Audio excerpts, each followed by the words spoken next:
There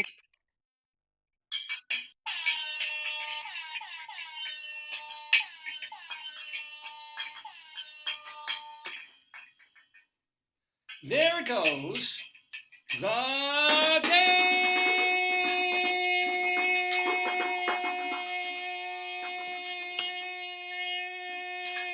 Good morning, everybody. Welcome. Oh, you said it's such a friendly dragon. Whoa. Oh, he got mean. Why did the dragon suddenly get mean? He wants his money envelope. Oh, yes. Happy Chinese New Year, everybody. Even though neither Joyce nor I, nor Potato, nor even Dragon is Chinese. But today, I don't know if you knew this, it's the Year of the Dragon, beginning the 15 days of Chinese New Year. So we wish all our Asian viewers a most happy and delightful Chinese New Year. Actually, I don't know the Chinese name for it.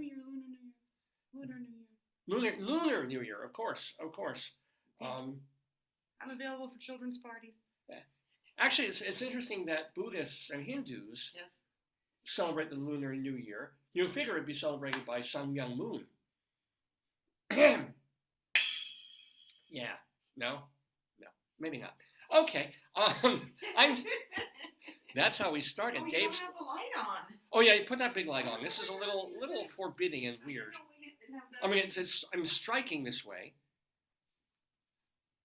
Okay, yeah, that's better. Yeah, that's better. You need the light, honey. Welcome everyone to the Dave's Gone By Facebookio Podcastio Programmio of the Stream Conmigo, Dave Lefkowitz. Two people want to celebrate the Chinese New Year. Hold on. I got him. It is not the year of the chicken. It is the year of the dragon. But we welcome all of you. Chickens descendants of dinosaurs, and dinosaurs could be dragons, right? Isn't there some? Didn't we watch that with William Shatner or something? Well, there was the thing of something emerging from a lizard. The chupacabra?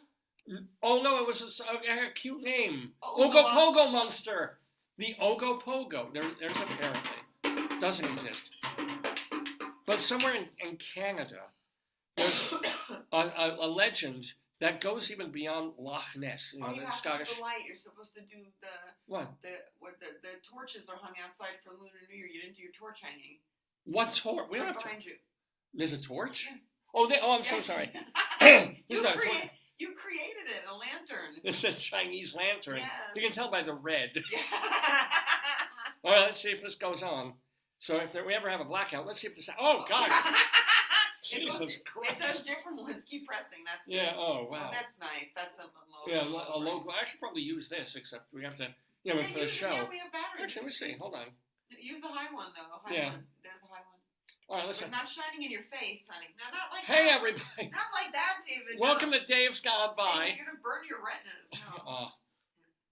It gives more light. It's good. It's good. This is our Chinese lantern for the New Year. But we're talking about the Ogopogo monster. Who knew it? I did not know. Did you know about this? Oh, I don't have my phone. I can't. It's sort of the Canadian equivalent of Loch Ness. Of Nessie from Loch Ness.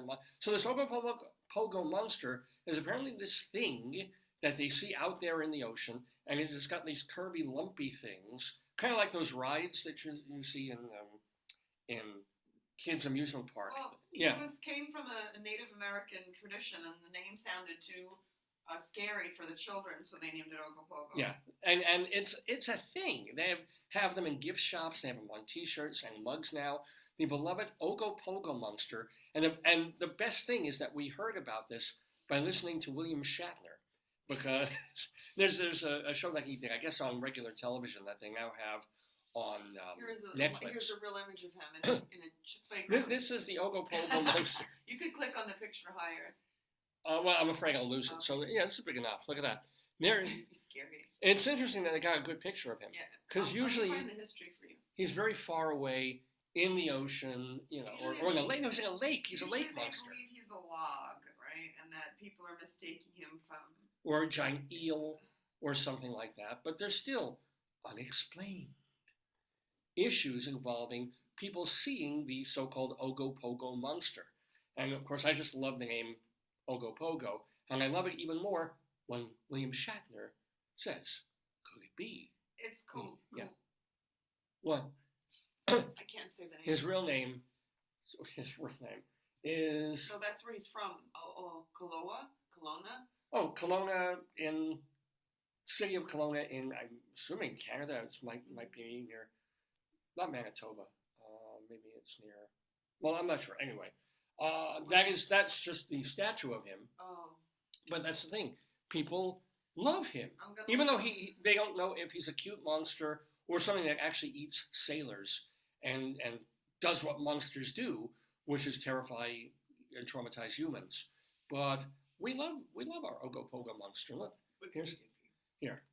In Canadian folklore, it's a lake monster. It says to inhabit the Okanagan Lake. That was it. In British Columbia, like Vancouver, BC, we were yeah, there. Yeah, you said BC. Some scholars have charged. Actually, I do have my glasses here. I brought those. Oh, good. Just in cases like these. Well, you're gonna read, aren't you? Gonna read from the dictionary and read a book later, I remember. Well, you're the one who. Well, I do poke into the dictionary, but I've got to make up stuff. Yeah. Widespread. It developed from First Nations folklore. What was the name? Nakindi or something? Not there. The Naitaka. Oh yeah, that's Naitaka. hard to say. Nitic monster. Yeah, he's a water monster. His background. His background or history? His bio. He was born to a Jewish father and an Episcopalian mother. Father, had some money troubles, so the family moved frequently. Failed marriages, yeah. They had to change lakes because of pollution when he was 8 years old. It was sad. Oh.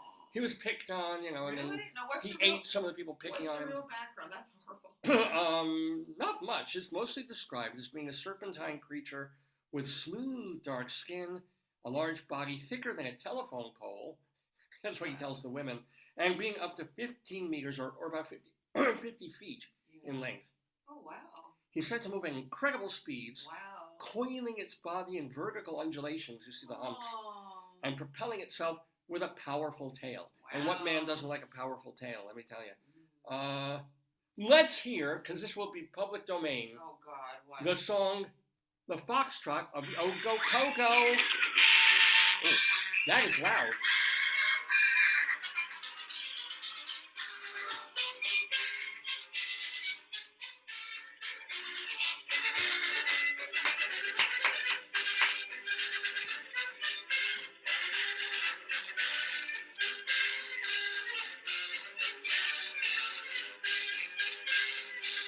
Kind of long. I think it's Paul Whiteman and the orchestra doing this.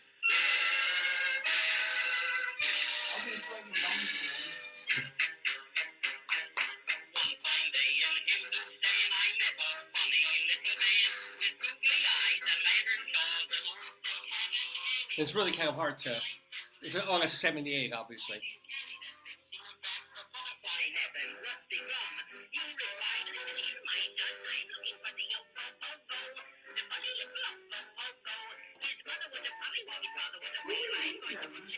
Isn't that cute, though?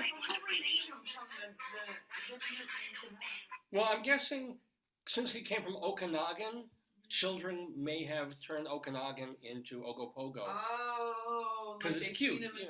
Ogopogo. They can't say Okanagan. So Ogopogo monster. How do we get on? Oh, because of the dragon for Chinese New Year. Oh yeah. And so that leads to other kinds of monsters. So, anywho, I don't need it right now.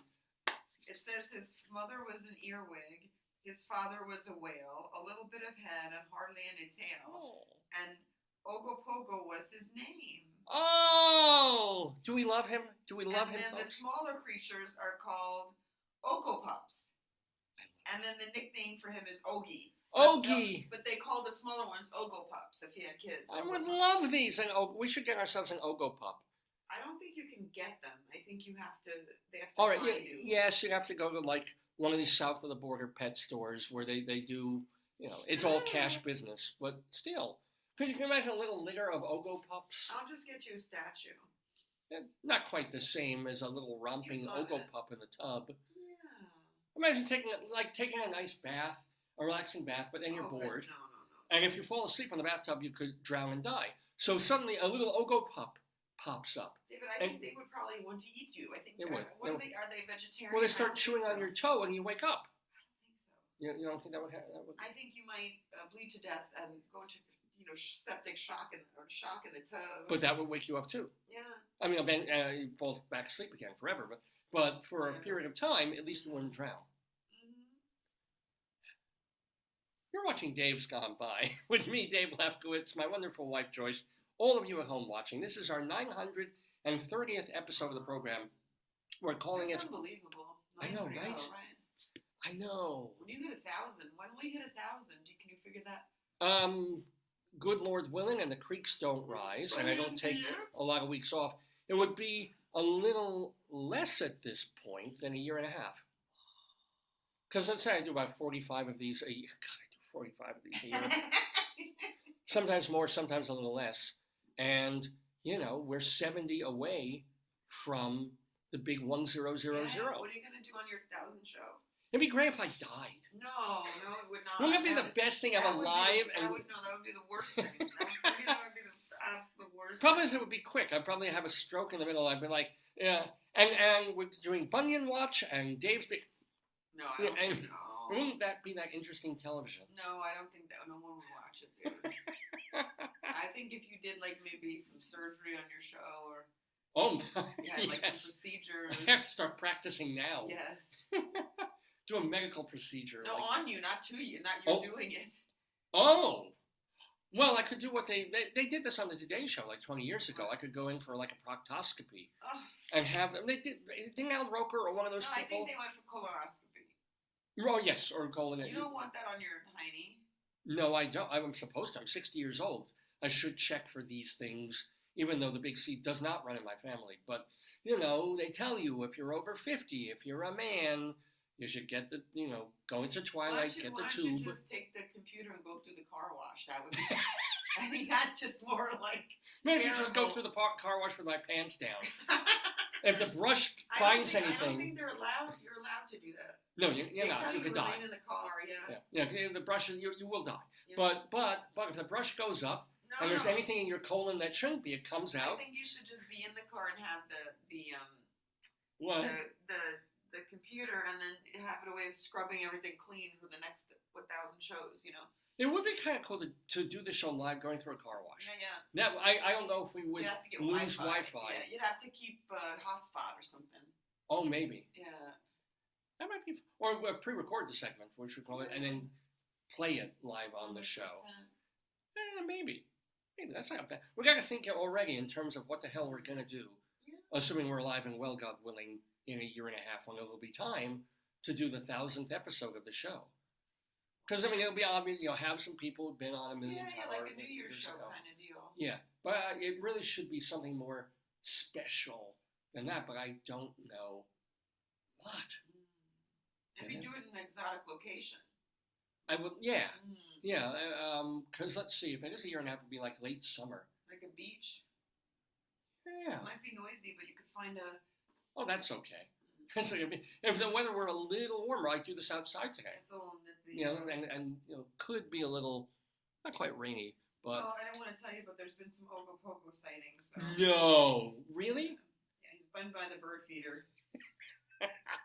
Yeah, Joyce and I have discovered, through trial and error, that the best bird...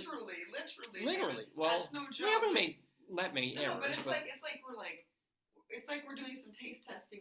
Do you prefer Coke or Pepsi? Do you prefer seed with this? And then now we found the one that attracts the best bird combo. Yeah, that because took a while. I wanted slightly bigger, prettier birds. So I want cardinals, I want blue jays, even though blue jays are like the meanie, nasty bully birds.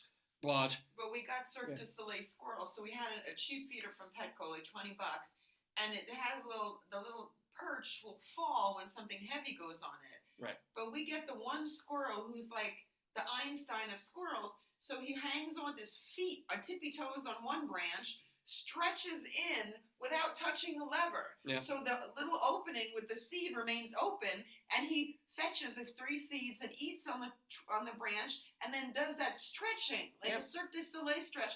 And he's the only one who did it. The other ones climb the other feeder and fall off it because the little arms fall down. But this one is, This one is brilliant. But also the problem is that our bird feeders are situated next to bushes and branches. Yeah. If they weren't, we wouldn't have really the problem with squirrels that we have. Maybe we could have it we could lift it higher. But I think they're good to see. It's very nice. Yeah. Well, the thing is, and I don't mind so much because the squirrels knock seed to the ground, and the birds get seed on the ground doves, too. There was only one mean squirrel who chased everyone else away. Otherwise, they eat in harmony. Remember that one squirrel who's like moving people away? Well, but most of the time, the birds and the squirrels, the doves, they all eat together. They get along. Yeah. They manage to do something they can't do in the Middle East. You have squirrels and birds at the same time eating. I don't think they get along. I think that there's enough food for everybody. Yeah, all right. So they're doing good. But you know what? There should be enough food and water in the world for everybody. There kind of is if we distributed it fairly. And yet we have horrible wars everywhere because, somehow we can't do what squirrels and birds do. Oh, God, please move on. I'm just saying. I'm going to do what squirrels do. and the weird thing about birds is they don't fight. I haven't seen them fight. When they go to the little pecker to no, peck on but the when birds are on the ground, it's interesting. You see even little sparrows. Well, tell people if your office faces the bird feeder, Yeah. so you get to see it a lot. So when I'm trying to not work on school stuff, which is all the time, I'm looking out there, and what'll happen is a bird will come along. Well, we do eating, trying to eat, or poking around on the ground. Yeah. Another bird will come along and be like, "Go, this is my," and it'll put it like, won't push him, but it'll start walking quickly, aggressively. That's kind of pushing him, David. If I walk aggressively toward you, I'm pushing you. Yeah, right? but not. I mean, they don't touch. The bird will start coming at the other bird. The other bird will flap and fly about 2 feet further, and then they're both fine. I don't understand how this works. I don't. And these are not the blue jays or the mean quote-unquote birds. These are just like Why don't you ask your friend sparrows. from the Valley Stream who liked all the birds? He would know but I'm saying it's just the weirdest thing because they're not. It's not like they're fighting over one worm or fighting over one seed. A bird will see another bird seeing something, and they're like, "I'm coming in." The other bird will move away, and then they'll both eat. Birds don't fight. It's weird, yeah. Well, no, some birds do, but I haven't seen our birds fighting, which is kind of nice. So, Joyce is Googling as we speak to see, we know doves cry thanks to Prince, but do they fight? Because they're supposed to be peaceful birds, and we have sparrows and juncos and robins. What does it say? I can't see. When food is scarce, birds become more territorial and won't hesitate to fight other birds and threaten their food supply. So when there's abundant, because they know that, listen, they're tiny birds and there's a ton of food in there. Which is why I don't know why that they get territorial anyway. Because they're standing on food as they're pushing other birds away. There's like, there's food right where you are, bird. You don't need to kind of get this other bird to mosey over. But I guess they're claiming like their personal space. They're like, I'm a bird. I need like a square foot around me. Any bird that's in there, find your own square footage. I don't know how it works. But it's lovely to see them flitting. You said you saw a cardinal and a blue jay one day. Is that true? Yeah, 2 days ago. It was wonderful. The colorful cardinal and the colorful blue jay? Both. I saw the female, the male. More the female than the male cardinal, but I have seen both. And you've seen the blue jay. I've only seen them once. I saw the blue jay that same morning. It was like the day after we put out the Do we ever see Orioles and we don't know what they are? No, we've seen. I don't know why. We're in northern Baltimore, and you would figure all we would see is Oriole. We see blackbirds, which I'm assuming are ravens, because here we are in raven country. I have seen ravens around town. Yeah, but I don't know why. Why don't we ever see it? We never see an Oriole. I realize that's why Texas colors are this color. Oh, because it's color, yeah. I didn't realize that. Yeah. But how come we don't see them? And why them? are the ravens purple? Oh, I guess purple is almost black. But I don't know why we don't see them. It says, do Oriole birds like humming feeders? I don't understand why they don't. Mm-hmm. Oh, they like nectar, so they like the hummingbird's juice. Oh. Mm-hmm. Well, we'll try again. We had a disaster with our hummingbird feeder last summer. I think we talked about this. Why don't we just buy the syrup from the store? To the bird store, you can buy hummingbird syrup that you mix with powder. Yeah, that's fine. And that's better. I think we just made sugar water and the ants went cuckoo. Yeah, we did. Let's get the hummingbird syrup. I saw it in the bird store near we'll do it. Near Growls where it says. Probably a little early in the season to get it. Not now, no, but there's a certain mixture where you could just mix it. We'll just do it. because we had it was lovely. Every once in a blue moon, we would see, or when we first moved here in the summer, Yeah. we'd see hummingbirds go to the hummingbird feeder. And maybe we get a new feeder because maybe the ant presence did something to it, Maybe. All right, fine. In summer. Yeah. Well, I just, but it was so depressing because I was like, why is our tent pole moving? Why is it blurry? I know my eyes are not what they were. I have to wear glasses to read half the time, but why is it like shimmery? And I was, there was a parade of ants going back and forth to our hummingbird feeder. Ant picnic. Yeah. And it reminds me of people who've had terrible bed bug infestations, and they wondered why the wall looked like it was moving, and it was just like bed bugs going everywhere. I'm like, ugh. Have I skeeved you for your breakfast, ladies and gentlemen? Here on Dave's Gone By. So again, what we're talking birds. We're talking the Chinese New Year, the Ogopogo monster. What else is there to talk about? Let's see what we did. I'm going to look at this week in David's pictures. That's what I call it. Oh yeah. Oh, you saw the baby tadpoles. You want to say that? I'm still not sure if they're little fish or they're pre-prong. We never saw fish there, David. So. Oh yeah, I have. But they might have been tadpoles. In other words, they're so young that they still look just like aquarium fish tank fish. But yesterday, show them your shopping. We were at a pond that we go to a lot. Oh yeah, okay. Well, let's do picture by picture then. So this is when we were at one of our local supermarkets, and they had no carts were available except the baby cart. So there I am pushing an idiot that it did not occur to me. I thought this was a thing where the mother takes a little kid, puts it in the cart, and pushes the kid. Mm-hmm. No, it's as you said. The kid shops, but the kid might have trouble pushing the cart, so the parent guides it. Yeah, I didn't, which I find that really difficult. I was trying to push this cart with a one pole, and it's really wiggly, and you can't control it very well. I don't know how parents do it. That's why the number of childhood accidents in that store. Childhood accidents, 1 million. So let's see, at the Wegmans that we go to shop, I love this. They have the monthly calendar, right? This is, so they put this on the wall for people to see. Oh, was that last week or this week? I can't tell the date. Well, this was this is today. So today is apparently Global Movie Day. Oh. As well as Chinese New Year Day. And I mean, it's cute stuff. I don't know where they get these things or if they make them up, but there's like, the 20th is National Muffin Day. Remember your physical therapist in Colorado used to do that. Like, oh, yeah. If it was cookie day, they'd have cookies, or popcorn day, they'd give popcorn. I mean, which was, I always wanted to go on cookie or popcorn day. Not popcorn, I wanted to go on cookie day. Was that National Tartar Sauce Day? Probably. I can't really make that out. I mean, I'll tell you. Sorry, baby, I have to see. Ew, it is. National Tartar Sauce Day. Why would there be a date for tartar sauce? I know, something fishy about that. I mean, I don't. Something fishy about that. I know, that's funny, honey. Wait, say it again. National Tartar Sauce Day. Hey, something fishy about that. And isn't this cute? This was Groundhog Day. We talked about that last time. Yeah, he didn't do so well. Well, no, it's less than 6 more weeks of winter, but one of them died. I mean, that's not doing well, David. But it wasn't punks. It was what a job. He was like in Kentucky. I mean, that's like a horrible job. Like, didn't they give him some kind of physical? Don't you have to take a physical to be a groundhog? He's got to go on the treadmill. Yeah, not now. I can't actually make out most of these, unfortunately. You're trying to find it? Well, I'll take a better picture, Gumani. It's fine. But... Oh, wait, you didn't do your... What did I do? All right, yes, we'll get to that too. So let's do one. All right, do this, and then we'll get back to the pictures. There's not much else, Cookie. So let's tell the story of this thing. Okay, so this is the good one.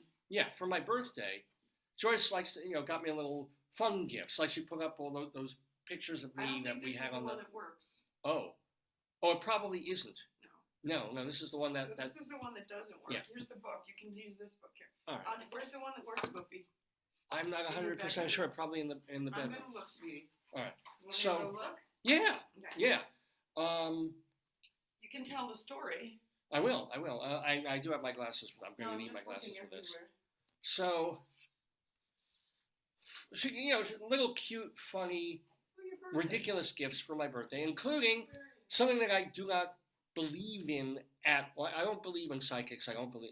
I'm really as cynical as they come. So, but for funsies, she gets a magic crystal ball. Well, a lot of this stuff is also basically for me to come on the show and do this, right? Because I almost live for this program. So is that, I'll get him something funny. It'll use 10 minutes of the show to have some fun with. So she gets this magic crystal ball, and she's really excited about it. Joyce gets really excited about when I open gifts or when she opened gifts. So I'm like, okay, great. And it comes with this cool booklet like these things do. We've gotten so many of these kinds of little tchotchke gifts. So, and this will be a perfect thing for my 60th birthday. What you do is you hold it, and then you drop it and break your computer. Now you hold it, and then you rub your hand, apparently, supposedly, well, I had it off, so let's try putting it on. Let's try this. Well, this one works, apparently. All right, so here's the deal. Okay, good. Maybe this is the new one. I don't know. Okay. Maybe we never figured out how to use the old one. It wasn't broken at all. Let's put on the speaker. Hold on. All right, here we go. Wait, let me hold it on. Wait, let me get there. All right, let me explain. So she gets this, and we test it out before we go on the program. Here, all right, I'll do it. Wait, no, wait, it's off. Speak. Okay. We test it out, and it doesn't. Nothing happens. What's apparently supposed to happen is you wave your hand over it, and it gives you a prediction of some sort. You ask it a question. It has to be a yes or no question, and it'll give some kind of answer. So we were thinking, well, how the hell does it work? And it wasn't working, and we freak out. Oh, the batteries are dead. So we go to the local battery. We have a batteries and bulbs. There's actually a store called Batteries and Bulbs. We get batteries. We buy it costs more to buy batteries for the thing than it costs to buy this thing. So we get the batteries. We put them in. These little nightcat things. So we're like, okay, let's do it, right? And we're going to try it. And it doesn't work. And Joyce, being Joyce, doesn't say, oh, let's just throw it in the garbage. She's like, I'm going to write the company a letter. I bought this for my husband's birthday, and we were all excited to try it, and the thing's just garbage. Shame on you. And so they No, I didn't say that. I said, I titled the email Defective Crystal Ball. Right. Because I read on their website, it must happen a lot. They're like, if your product is broken, and so I was like, it must happen quite a lot because they get, shuffled around. Maybe they get old, whatever. They're not, there's I thought the batteries were old, but when we put new batteries in. Yeah. And we put them in the right way. It's not like, we put them in upside down. It just didn't work. But I guess we didn't know or didn't think that you can't just pass your hand over it. You kind of have to run your finger along this little red thing. I'm going to shut this. You don't need her. Well, ask her a question. Yeah, ask a question. A yes or no question. Is today Chinese New Year or Lunar New Year?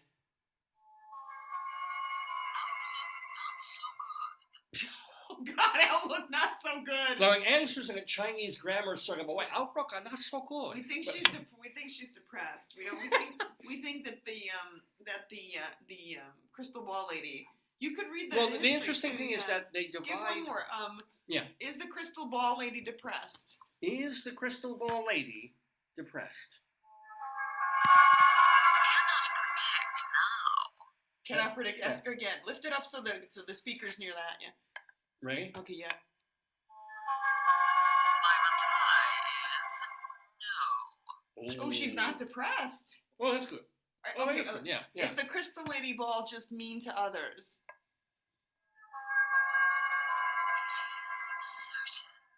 It is certain. Oh, she's mean. She's not depressed. Okay. She's just mean. So, are you mean because you were hurt by other crystal ball people? My reply is no. No. Are you mean because you are experiencing some pain?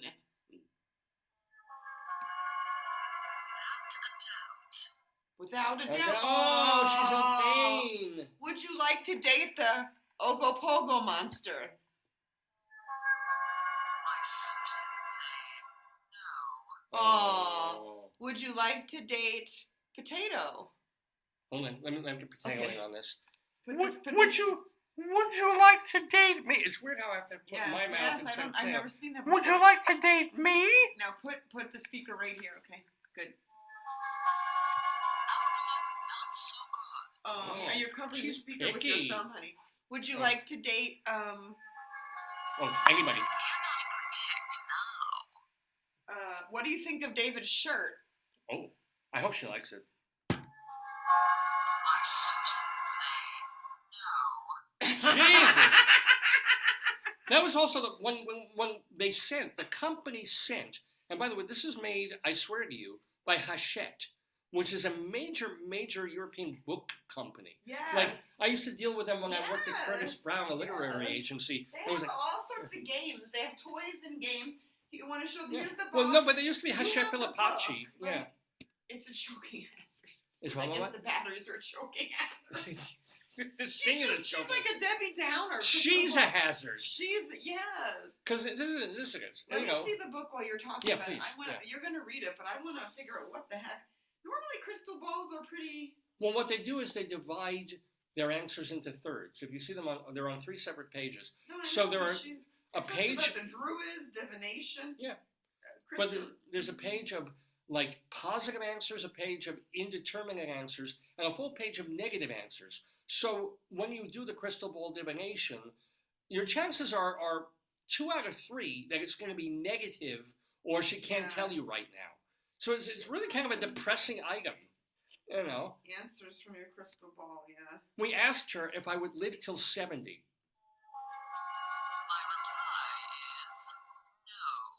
My reply is no. Should we get a new crystal ball that's better than you? It is certain. Ah! Are you a defective crystal ball? So she's Yes, probably she's defective. You hear me? Yeah, she's just mean. Yeah. So here, it I was obviously gonna get one for my mother, but I don't want her to get. no. She'll get Do not. depressed. No, I know. your mother's 87 But now. she would yeah. love something like that if it was positive. Yeah, exactly. Well, I get just- her when I worked. Speaking of that Yeah, yeah. literary Yeah, agency yeah. for my birthday Yeah. or whatever it was, this lovely, wonderful person I Yeah, used to work with named Val, Yeah. got me a. What are you looking for there? Oh. Oh, I have it. Got me a Val magic pack? 8-ball.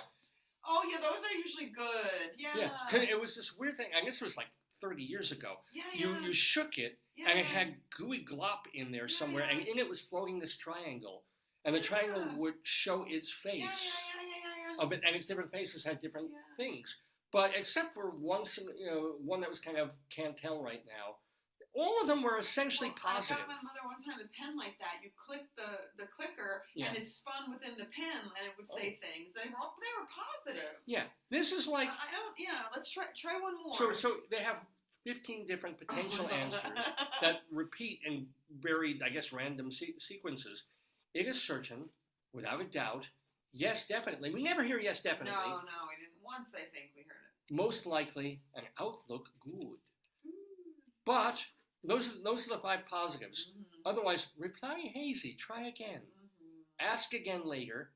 Better not tell you now.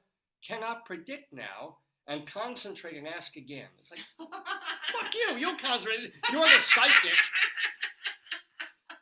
And then there's literally 5. Don't count on it. My reply is no, as we've heard her say. My sources say no. Outlook not so good and very doubtful. Try one more. All right, one more. Say, should we return you Yeah, should we return you to China or wherever to have were made? sachet? Without a doubt. Oh! We're packing this piece of She shit said up. without a doubt. Yeah. Wow. Yeah. I mean, but the problem is she's telling the truth about that. That means I'm not going to live till 70. No, I think you have to ask her things that when the negative means good. Like, should I not do something? Right. Am I going to die before I'm 70? Wait, yeah, before I'm 70 years old. Yeah. Most likely. Great. You fucking cunt. Jesus. Jesus Christ. No, but she might be right. It's possible the way I eat. Ask again. My temper. I don't know. Well, what else? Let me ask something differently. Say, will I have a short life? Well, oh, God. Well, I'm already 60. I've Just already ask, lived just past ask. what people were living in the 1800s. Will I get Alzheimer's? Yeah. And then I could run for president too. David, let me tell you, this is the state of healthcare in our country. It's like, you can't be seen by anybody right now. We're going to give you the magic ball, crystal ball, because that's your Yeah, or worse, you go to one of these clinics that sees 18 people in an hour, Yeah. and the doctor goes into his consultation office, and you hear dum dum dum, and he writes it down. Let's ask a question. Or the doctor has like 3 crystal balls, and he rubs all of them, and then he gets a consensus for his diagnosis. And it's like, does my patient have prostate cancer? Oh, there you go. That's it. No. I'll say it. Yeah. Does my patient have appropriate insurance to cover my exorbitant fees? Sorry, you have to go next door. I'm afraid you're going to have to go to Kaiser Permanente. This is, we're having fun with this, but this is the worst piece of shit No, ever. I think the idea is awesome, but I don't know, most people who consult augury or like crystal balls and stuff, they would want some positive message. I don't think. Of course. Like, people, I think it's weird that they would gear it. I should write them and say, why do you gear the expressions to the negative? You want me to ask them? No, because, it would, I'd be curious. But somebody created it. Like somebody, I'll look it up. What is it? It's called the Magic Crystal Ball from an import of Perseus Books, which is a subsidiary of Hachette Book Group. Amazing. And it is a choking hazard, contains button or coin cell batteries. See, most of them I think are positive for kids. Yeah, but as I said, this is divided into thirds. So you have 5 positive messages, 5 that are like on the fence and not messages at all. There's no scientific evidence to, Really? That crystal balls work? Really? How can you tell if it's real? Best place to put a crystal ball. Well, if your real one gets shot off in the war, Yeah. So thank you for this. There were other birthday gifts that I did prefer. Maybe I'll get you a plushie's crystal ball. Yeah, you can get a plushie. What? There's a plushie one. Maybe I get you the baby one next time. Oh, I see. Yeah. I can't show you this because it has our address. Will baby have crib death? Yes. Most certainly. That's cute, like a little plushie one. Yeah. All righty. Enough we of had fun with it. Prognostications from the crystal ball. Actually, but the book is worth everything. Because the foghorn came with the screaming goat came with the book. So the ancient art of crystal gazing. Let's learn a little bit. Even though we will have story time later of another book, but people have had a connection to crystals and stones throughout the history of mankind. These fascinating minerals. See, it's educational. Yeah. Crystals and stones are minerals. Who knew? I knew Who that. knew? I knew that. Well, that's because you went to a rock concert. Aren't I a gem? So they date back millions of years to when they first formed on the Earth, providing plenty of times for humans to discover their uses for protection, healing, and guidance. It is still believed by many that crystals and stones have the power to protect us from unwanted negative energies, like ill wishes from others. Oh, I like that. Yeah, jealousy. that's why so this is I wear this. Yeah. I think it's agate. I don't know what this is. I'm going to take agate, a picture of it. We don't say the word agate anymore. We I kind don't of know say what ears or homosexuals. Yeah. Let's see. It was believed in many ancient cultures, including Roman, Egyptian, Chinese, Greek, Indian, and Japanese. They could help in finding emotional and spiritual balance. They open the door for energies that get tucked into the mind, body, and spirit, helping your energies flow freely and basically it's like orgasms here, and thus unlocking highly sought-after answers and information. They're in a category of powerful tools used for divination. I don't know what gem this is. The woman, someone told me she'd tell me. I thought it was. I thought she said it was agate. agate. I don't know. I'm searching for it. So after the Druid, I'm skipping a little bit here. After the Druids vanished, and funny, they didn't look Druish, the symbolic icon of the crystal ball began to rise and take shape during the Middle Ages and continued through the Renaissance. Early crystal Does this look like this? Labradorite? Well, that's very green, isn't that? It could be. Oh, yeah. Yeah, your thing is green. And I should have that looked at because it shouldn't be turning green. I see it as purple. Really? Yeah, purple. Hold it up to the light again. I don't know. I can't. I have to see it in a better light. Yeah. Joyce is wearing I'll look a. it up. It's a Luna del Norte thing. By the 15th century, crystal spheres were seen as a symbol of class and power. And it's believed that Anglo-Saxons would carry, always old white guys, would carry around crystal spheres as both a spiritual talisman and fashion accessory. Honestly, I know nothing from talisman except Rabbi Saul Solomon, because he's a man who wears a tallis. Thank you. Oh, You okay? yes. When the Romani people began to migrate from India to I like Europe, The Romani were gypsies. gypsies, but they were from India? The Romani people, it's hard to say, they have travelers of all ethnic configuration, but I do believe Romani people, I don't know where they I thought they originated. came from Hungary. I thought Romanis were Eastern European, but maybe they had an earlier origin. We don't know that. So they came from India to Europe in the 14th century. These nomads brought a wealth of trades and services to European culture, like metalwork, horse dealing, music, entertainment, and the magic of fortune telling.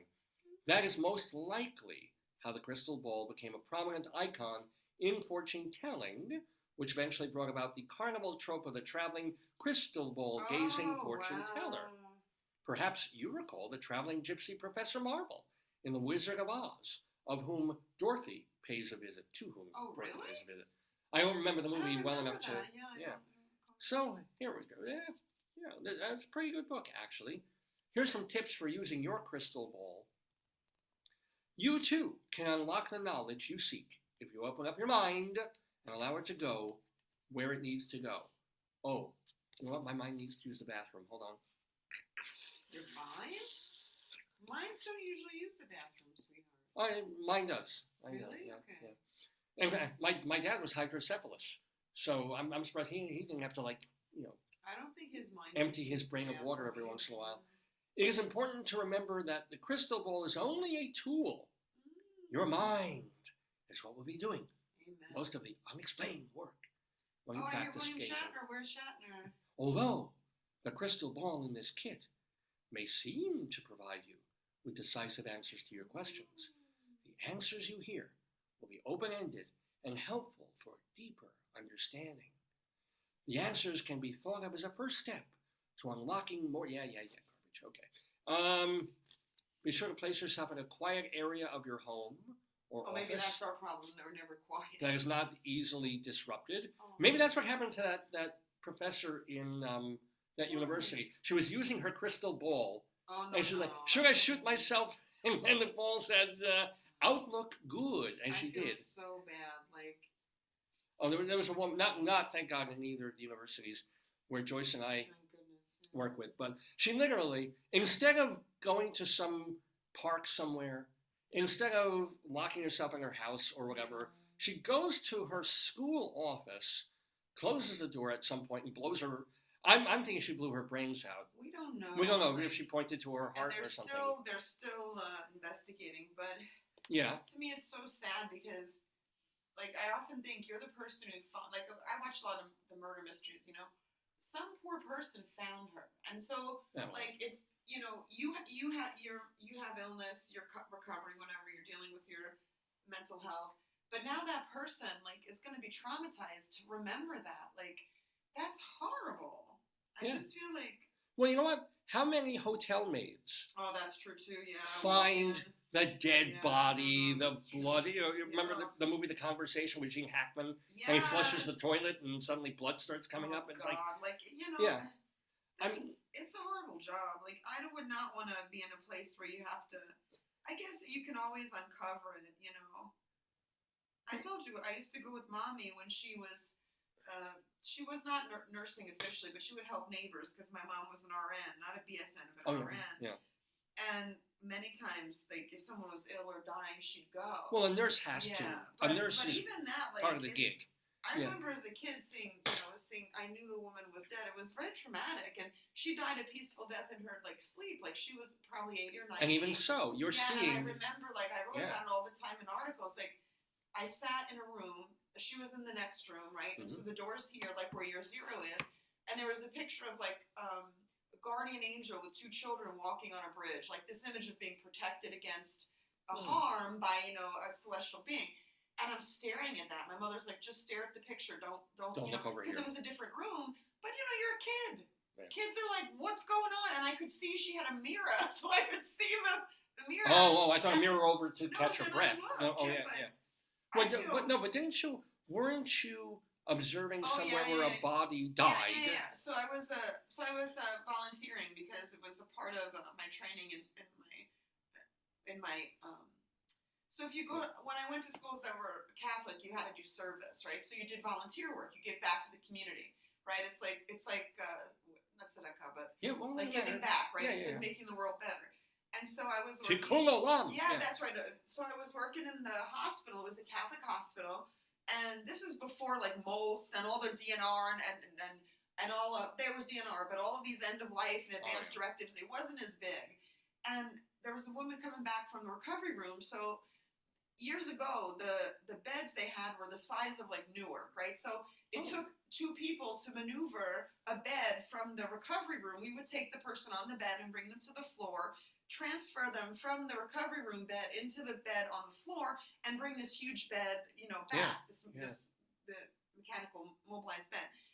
And so if there was no one to help the nurse, right? Or they were really busy. Well, they were. They were cramped up with people. Would help. So that was one of my jobs because I was in recovery room. So we were moving the woman in the bed by the door. So the door is like near her bed's nearest the door. Right. So we're transferring her to get into her permanent bed, and we hear them call a code, and the code they call is DNR.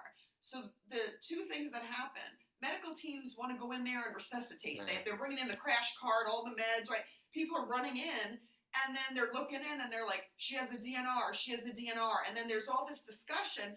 And we're trying to transfer this woman into her bed after she survived surgery. She's a corpse now, essentially. No. The woman is in the second bed. Oh, I'm sorry. Yeah. She's an older woman facing the window. And we're getting the woman in the other bed, trying to get her in there and keep her calm because like all hell's breaking loose. So we pull the curtain, around her. And she's like, what's going on? We're like, you're fine. Meanwhile, it's like someone dying in the next bed, actively dying. So they're all debating what to do. Like they're reading the chart. It was before electronic records. So they're reading the chart. Everybody's like, adrenaline a pumping. And I literally, it's why I didn't go into any medical stuff. Like even then I was not super religious. I was more spiritual. But I remember seeing her like, the dead woman or the woman you were transferring? Yeah. So when people die, they go through various stages of death, right? And various things happen. So all those things happen biologically, and then I saw her body like just relax, and I saw something leave her body in my mind. So something left her body. In your mind? Well, I think I saw it. I saw some energy force leave her body, like a soul energy. And I said to myself at that point, I do not want to be responsible for killing someone. Oh. Yeah, and I said I cannot be a medical person because I would second guess myself and I don't think I'd be responsible enough. Like for me, it's not a good thing. And it was but now what they do, because I know a lot of nursing programs, even in Colorado, what they told me was anybody witnessing a death now goes through a little bit of a debrief, like you talk about it. Yeah. But at that point, it was just unplanned. Like it wasn't, we weren't treating that person, but we were present in the room at the time. So even if that would have happened now, they would have talked to everybody. They would have, done some stuff. But back in the day, there wasn't that level of people just saw it and dealt with it, which is, so I think it would have been different if I would have experienced that now, but it was. Well, that's a And freaky. there's a lot of stuff. People would wake up, high off of Sure. in recovery room, high off of anesthesia, and they'd say things like, "Am I in heaven? Are you an angel?" And I'd say, "No, I'm just washing my hands at the sink near you." Well, that's the story that you always tell, that I was out of it, yes. except I was making a joke. I wasn't out of it. Wait, let me Where's your take this down a little bit. appropriate accessory too? Oh, it's in the, but I was coming out of hernia surgery. Mhm. This is going back, thank goodness, about 25 years now. Yeah. And, in a twilight, but compos mentis. Or I knew I was compos mentis. I don't know if you or this. So there was this tall. I knew you were okay, not the Swedish Right. anesthesiologist. Or it was the anesthesiologist? Yeah, he or was what? the anesthesiologist. So normally they come to make sure that you're not cuckoo pants, you're not having any bad like the lady next to you, she woke up screaming. Oh, well. And everyone came to her. Right. I was not in any pain until 2 days later. You were not in pain, yeah. You were But no, I was fine. And I woke up and I'm like, and I see, the room, and I see the blue footies on my feet. You kept talking about footies. Because they put, you don't have socks on. They put it's like booties to keep your feet warm. Yeah. So I see. And they're non-stick, so in case you had to get out of the bed to urinate, which they wanted you to do. Yeah, that your feet wouldn't be like, they have little grippers. So, and then I see, standing there, he looked like 7 foot tall. He did. He was tall. No, he was tall. Yeah. He was tall. I mean, compared to me, everyone's tall. No, he was really tall for everybody. He was tall. So, and I see this guy in scrubs, and I say, as an intentional awake joke, "Oh, wow, am I in heaven? Are you B. Arthur?" Yes. And he thought I was. He looked at us and he said, "Is he okay? Because that doesn't sound right." And I said, "No, he's making a joke." And he said, "Are you sure?" I was like, "Yes, that's a joke." And then they looked at me. Because my idea of heaven would be seeing Beatrice Arthur. He said, "Who's B. Arthur?" Because he didn't Oh, know. he was just, yeah. Oh. He didn't know who it was. He thought you were probably asking if B. Arthur was your granny or something. You don't know who you're asking for. Yeah. It'd be like my making that joke to my undergraduates now. Yes. And they'd be like, yes. Yeah. They don't know. Oh, and then you know what my neighbor told me? My colleague. What? She said the Golden Girls were not written for women. That the Golden Girls were written for 4 gay men. Yeah. But the network wouldn't allow it, so they switched it to women. I never heard that. I never heard that. Did you ever hear that? Never. But it makes, No, it doesn't. It doesn't make total sense. That's why. I kind of support old guys, doubling down on the Sunshine Boys No, but I or don't, going I in don't style. think that's what she meant. I'm going to look it up. I'll do some investigation. Yeah. Wow, or 3 Men and a Baby even, which came later. I don't know. I never heard that before, so I was very surprised. Yeah. Well, they made the right decision, obviously. B. Arthur, hey. Hey. As I always say, if you can't be good, B. Arthur. Yeah. If I'd said that, they'd probably put me back to sleep again. No, I felt, because they worry, because yeah. You don't know how people are going to react to anesthesia. Remember Murray? Murray would always wake up slowly. Our dog, yeah. And Susan, too, our friend in Colorado, always would wake up slowly. So when she would have her procedure, I know our friend who was with her said, I said that's what she told me, because she had a slump. They worry because they want you to come out of it, right? So I think, it's nice that, but, when you don't have, it's like I'm working with people in Sweden, and I love them, but it's hard for us to make cultural references to our cultures because we don't get the jokes. Yeah. It's like, what now? What does that mean? You don't realize how much is idiomatic until you're... Yes, until you try to, do a project or something. I'm like, I don't think that's what either of us mean. And it's gotten to the point where I can't make a cultural reference when I'm trying to teach anything to students now, in terms of English, because I'll think, oh, this is hip, and I'll realize, no, that's a rap reference from 1987. I know. You gotta ask them. You say what's current, or you just do you. But by the time you ask them, it's too late to make the metaphor out or to use it as your. You could think on your feet. I have no doubt you could. You could do it quick. Yeah. No. Sometimes yes, sometimes no. Sometimes it's not worth the effort. I hear Anywho, you. oh my God, it's 5 to 10 already here in the Daverhood on this Chinese New Year, pre-Valentine's Day. You're not having a guest today, correct? Nope, no guests. Okay. Super Bowl, pre-Super Bowl Saturday. What time is the Super Bowl today, honey? Oh, it's tomorrow. Super Bowl is Pre-Super Bowl Saturday. They generally start at like 6:30 is when Why they so actually late? start. Why? Because they want the prime time. Is it in the East Coast or where is it? Oh, that's a good question. Well, Which teams they might are be playing playing? it's the San Francisco 49ers. Oh, they're good, right? Yeah, and so were the Kansas City Chiefs. Oh yeah, because the Chiefs just beat, The unfortunately. Ravens, yeah. So they're going at it. Maybe they're playing in San Fran, which would mean over there it's That's middle of the why. afternoon. Maybe that's why. Nah, I just want they want prime time. They want like evening Who are the 7 till 11. The acts? Do you know who the singing people are? I don't honestly know or care. I know what's her name? Taylor Swift is supposed to be in the stands, maybe if she flies over, or not. I think they do have well, they do get these major people for the halftime shows.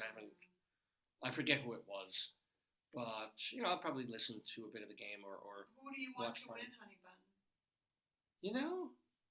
I don't honestly know. I mean, it sucks that the Chiefs beat the Ravens because we're here in Baltimore, but at the same time, I have no, Do you care love- for football? What's your favorite Oh, I like sport? football. What's your favorite sport? baseball. Oh, Even though I've really paid little attention to baseball for years now. Something about surprised. baseball. If you've ever seen the play "Take Me Out," which was done on Broadway and then revived a few years later, there's some lovely explanations about why baseball is so special.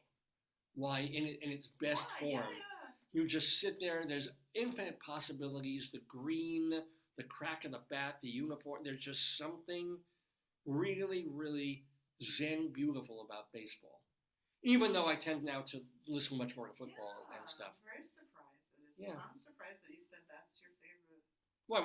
You don't like sports? If you had to watch one, what would it be? None of them. Curling? Not I curling? don't care. I'm not a sports person. Like in high school, I used to play volleyball. Really? I was bad at baseball. I was bad at everything in high school. Yeah. I mean, Diditi used to always tell the story that I never hit the ball, and one time I hit it and it went way out of the field. It went like all the way out, and people were screaming. The whole team went nuts because That's a home run. It was during gym, but I never hit the ball. It was like clack, and it went whoosh, and everyone was like, wow, because it never happened before. It was like once in high school. Yeah, well, all it takes is one. You become more formidable. I got like one or two hits. I think people thought it was just it's a fluke. A one time. Yeah, they used to play me shallow when I was up to bat, and every once in a while I do a blooper single, and I was fast running. That's what it is, the blooper. Yeah. Let me see. I'm sorry. Who are the singing acts at the Super Bowl tomorrow? Right, tomorrow? Yeah. Okay. Who's singing America the Beautiful? Post Malone? All right, I've heard of him. Post Malone is like a rapper. Yeah, okay, so. How's he singing America Oh, the beautiful for spacious skies, for amber waves of grain. No, he's like a tattooed guy. Yeah. The halftime show, Usher. Oh, yeah. Usher can sing, right? He's a singer. Oh, the Black Eyed Peas will be there. That's good. Yeah. Is that it? Nobody actually listened to ever, but yeah, all right. And these, by the way, these acts are old enough to be from 20 years ago. Now they say Reba McEntire will sing that anthem at the big game. Whew. So it's not going to be Post Malone. Maybe Post Malone will join the Black Eyed Peas or something? I don't know how long will Because the anthem is separate. The anthem opens the game. Yeah. And the halftime Reba's show. Singing at the Super Bowl. It said Reba will sing the national anthem at the That makes Super sense. Bowl. All right, that makes sense. Why Oh, not? in Las Vegas ahead of the big game. Is it in Las Vegas? Yeah. Why is it in Las Vegas? Well, weather. Nice weather for a Super Bowl. And they probably bid on it and paid enough money so that I forgot. You're right. It is in Vegas. What time is the halftime? And you know what? All At sports 8 is o'clock controlled is- by gambling now anyway. So 8 yeah, o'clock is the halftime show, David. or It thereabouts. says 8 p.m. Eastern time. That's the halftime show. Probably around 8 o'clock. It depends on the game. But then yeah. why are they saying Post Malone? I don't get that. I don't know. Did he drop out? I mean, No, I don't as you know. said, he's probably not going to be doing. I don't understand this. Okay, Usher's going to do the halftime show. We know that. Yeah. And And then it Reba, says- well, yeah.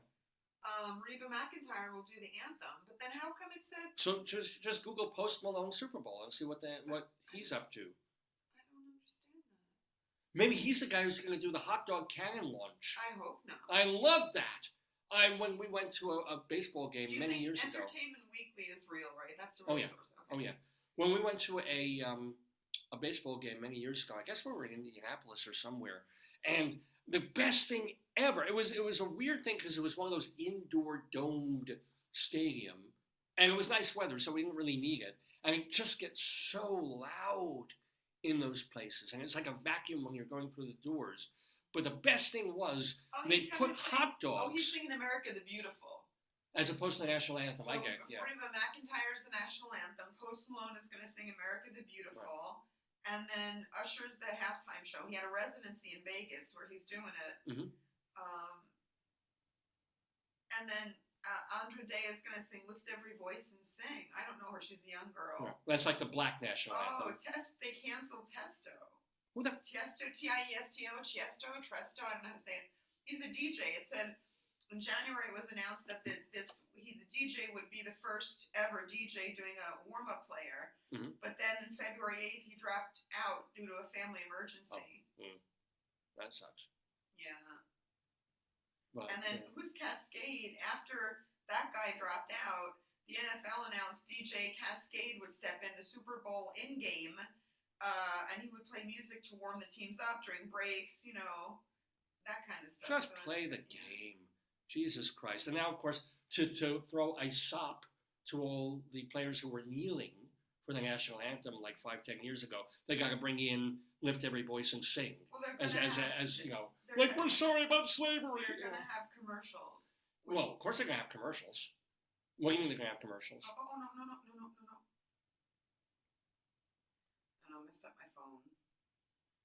Yeah, and that's the old joke, which is not true, that people watch the Super Bowl for the commercials. No. If you're a man, you watch the show for the game, and you wish there weren't 20 million commercials, no matter how good they are.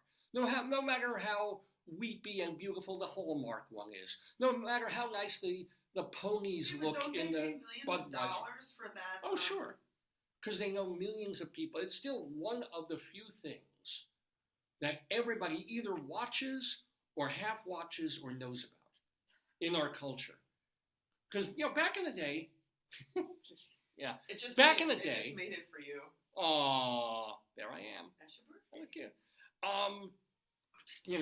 There was 3 major channels on the TV. There was PBS, there was Channel 11. Oh, wait. Channel 5. Oh, another one. Oh, this is old. This is, well, look at that. Joyce's phone just makes these digital GIF mini movies. Oh, that's me. Okay. So everybody, you were at the so-called water cooler, and if there was an episode of All in the Family, everybody watched it, everybody talked about it. It was part of the national conversation, if you will. If you saw, the game, did you watch the game, Monday Night Football? Everybody watched Monday Night Football. Did you, see this last night? Did you watch the Oscars, the Emmys, whatever?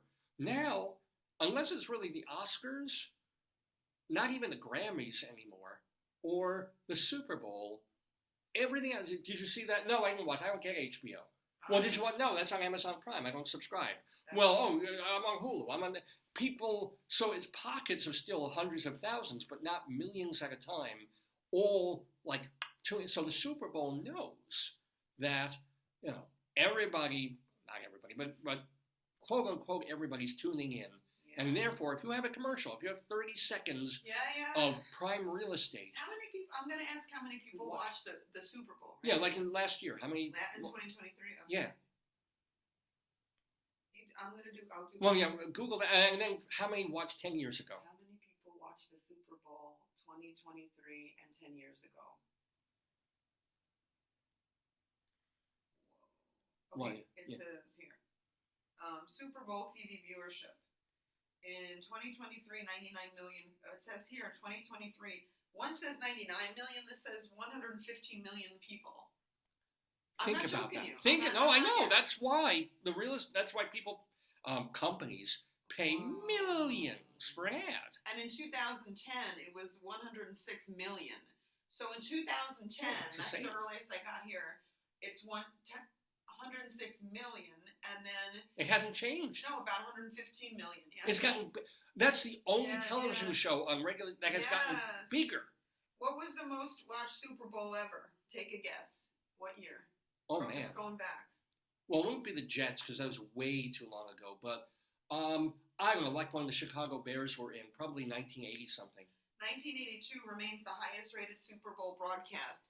Earned 49.1 household ratings. Viewership peaked in 2015. Super Bowl XVIX was watched. I can't do Roman today. Yeah. Was watched by 114 million. But you know what? That's still. You just said the most recent was 115 mil. Yeah, and the one Michael Jackson Super Bowl was Oh. 133 million. Well, that's. What was the most watched halftime show? Well, the It Michael was Jackson. Rihanna, of course. Oh, but Rihanna? Yeah, she's More than Michael Jackson? Yeah. What is considered the best halftime show? They said U2, Mm. Michael Jackson, Dr. Dre, Snoop Dogg, Eminem, Mary J. Blige, and Kendrick Lamar, Rihanna, Lady Gaga, and it goes on and on. I don't know. I'm figuring the Tom Paxton Joseph Spence Super Bowl halftime show. That was, he came out, he did mandolin and acoustic guitar, and then Joseph Spence, who got progressively drunker during the time. Maybe if Taylor Swift's boyfriend, is he playing in the Super Bowl? I think she's dating the guy whose brother is in the Super Bowl. Because I think if his team was playing, they probably could get her to sing. I don't know why they did. She's the biggest star in the universe Yeah, I right know. now. They should have. I mean, I would want because she's really good. Her, I would watch. No interest in Post Malone. No interest in. Reba McEntire can belt. She can She's sing. a belter. She's a belter. I'm sorry I never got to see her in Annie Get Your Gun on And John, Broadway. she would have been perfect for that. That's Yeah. like made for her. So She's kind of like spunky. exactly. Yeah, spunky, funky. No, Let me Reba. get I mean that can makes I sense. get I may need some caffeine, honey. I'm Yeah, go for it. waiting. I'll do some give other me stuff. I'll do the dictionary one. Oh, that's right. So here's So what's you going to can- happen you on can- Dave's Gone By. Maybe you read the book too. Well, we've got. Okay, here's what's happening on Okay, Dave's Gone By. Let me get this alert going. This Hold on. 930th episode of the show, live, Saturday, February 10th, 2024, with me, Dave Lefkowitz, my wife, Joyce, and all of you watching at home. So we've just been yammering, but we have actual segments of the show, You have to be Super Dave. which include, well, he's gone. Remember Really? Super Dave Osborne? He wasn't that bright, I thought. Like, he played a dumb character. He right? played a dumb kid. He's very bright. He's the Oh. brother of Albert Brooks. Oh, wow. What was Super Dave? Yeah. I think it's very hard, and I mean, we were never dethroned as children, but when you have a brother or sister, and the brother or sister is really famous like that, it's hard to be the sibling. Right. Like imagine, who's your brother? Oh, Albert Einstein. Right, yeah. Mel Brooks. Actually, it was Albert Einstein. That was her name. Oh, I'm pretty sure. Or I could be yeah. garbling But things here, that's but hard. yeah. Like I can't imagine. Like, I mean, I believe competition is good. I think you can support other people, but I think it might be very hard if you have like imagine you're in school and they're like, oh, David Lefkowitz is your brother, Oh my God. and you're like, and what am I? Like, Yeah. I'm his sister. I'm his, whatever. Like it's. But it has to be kind of good then. I don't know. Well, no, it has to be kind of good if your brother turns out to be like the serial killer. So then it's like, yeah, I've got a cruddy. Ted Bundy. Yeah, and you're like pulling lattes at the Starbucks, and you're living in a one-bedroom apartment in a great side of town. But you know what? No, Hey, in a studio, honey, studio. no matter what I do, my parents are proud of me. I don't keep dead people in my home. Exactly, yeah. I don't keep drug dealers in my freezer. I Let just me yeah. pick yeah. the word, and I'll make. All right. it. Well, let me explain Would what you we're gonna like do. a tea? Yeah, why not? But Tea not or too much honey. Coffee Just or tea? I'll make no, it no, with no. agave. I'll make it with agave. Yeah. You want me to do the mint tea with put the mint tea back Well, in there? put the tea that you won't drink. I'll drink it because And you want the mint tea with it? Yeah. Like I can take the mint tea. No, the tea that you like that is very minty. Mix it with a regular tea bag. No. Just one Okay. bag of tea, Okay. but with a little agave, not too much to make it a little sweet. If you want to put mint in, we actually have mint leaves. No You can- honey, no yeah. honey. Yeah, no. Where was I? Oh, Oh, you're gonna let me do explain that what's on the show. The show is an hour David, old already. Could you explain it like a cruise director, Oh, okay. like Julie? How can they do that? The No, that's embarking. That's a flight attendant. That's it. Yeah, right. Yeah. Hi, everybody. Welcome to the Dave's Gone By program. An hour in. We've already set sail. But now we're hitting choppy waters. Right, you can be Isaac. Like, you know, I'm this foghorn. I was doing the foghorn. Or the doctor who was like always chasing the girls. Yeah. Who was, by the way, a friend of the Daverhood, Bernie Yes, Capel, was on the show. Yeah. So we have coming up on the show still Yay. Greeley Times, where we talk about things that happened in Greeley, Colorado the past week or two that were in the newspaper. We will do, because we didn't get to it last week, we're going to do Bunion Watch. And I do have a soreness on one of my toes. People were writing in, yeah, the top of your toe. That's like a yeah. I don't know. Do you curl your feet in your shoe? I probably do. Because that looks like you're curling your feet and you have some boo-boo, yeah. You want a Band-Aid? No, I'm okay. It's better than it was. But maybe we will show the irritation on my curled-toed foot. Curled-toed, yeah.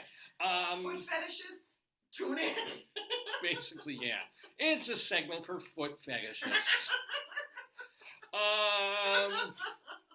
We'll also have StoryTime, where we haven't done this in a while. I'm going to read a short book. This is going to be Ranger Rick Jr.'s Animals with Backbones. Will you finish it today, or will you have? Oh, this is. I think we can get this one done. Okay. Yeah, that's what she said. Is it sad? Are you going to use the crystal ball to help you predict which animal has a backbone? Let's do it. Yeah. Because honestly, you don't really need well, maybe you do, because it lights up. But I think all you have to do is turn this thing on. Am I going to get through all of Animals with Backbones?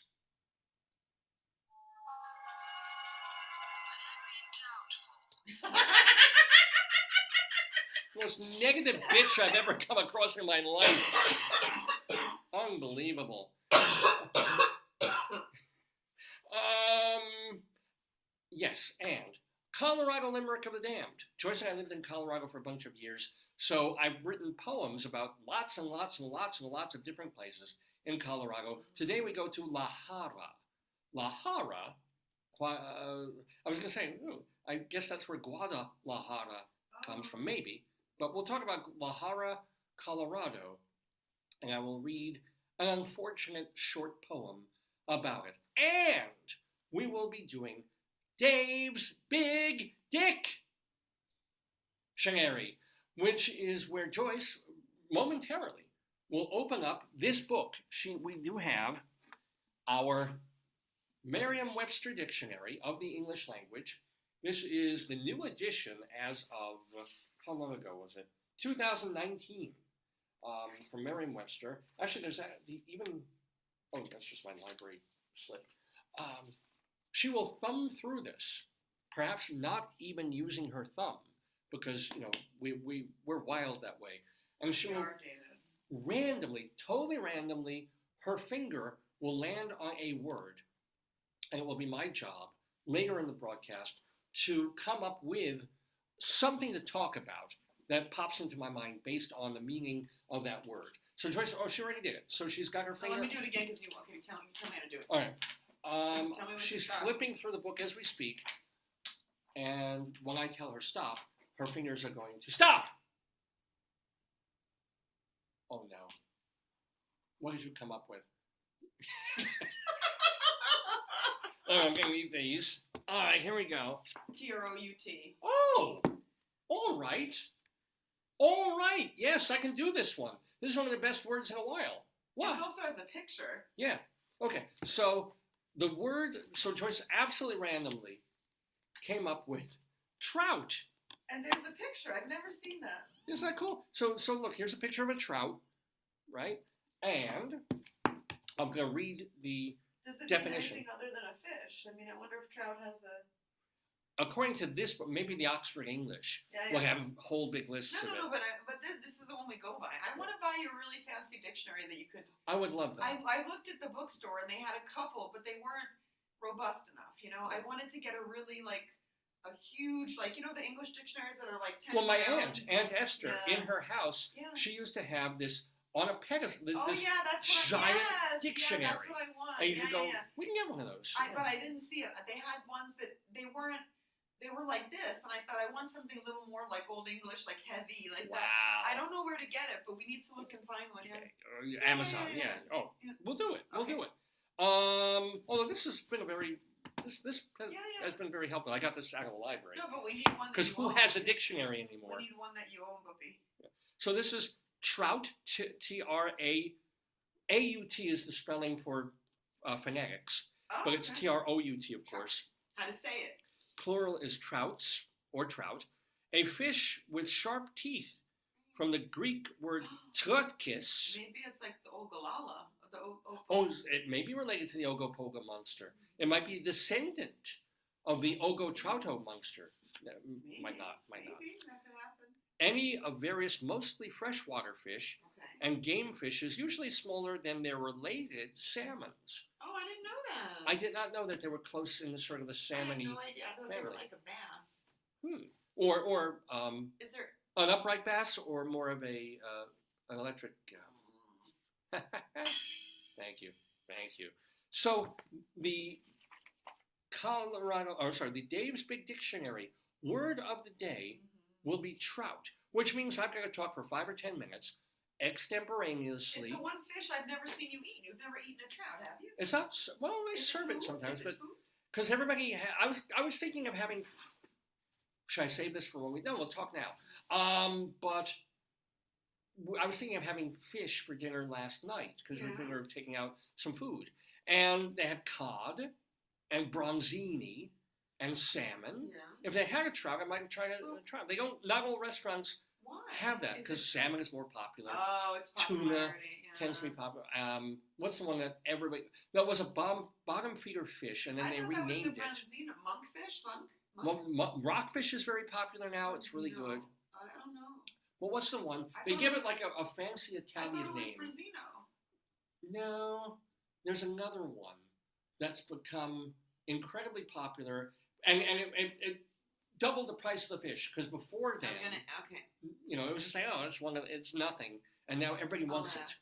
What fish was a bottom feeder but now is a very popular fancy fish at restaurants? Carp? No. Lobster? Well, no. I mean, it might not be a bottom feeder. It was a cheap fish. What are types of fish that are served at fancy restaurants? Salmon, cod, mackerel, herring, pollock, yellowtail. 21 different types of tilapia. Tilapia. That's the one. Tilapia. We just said that at the same time. We need help. Yeah, tilapia was a nothing fish. It was like in the cod realm. Does it taste good? It tastes fine, but it's not like. But there's nobody who's already out. Who cares? Because and they then they gave named it a it fancy name. tilapia. Yeah. If I'm going to look up tilapia right this second and see what they say about it. It's Remember, it's that competing word with the word of the day. So.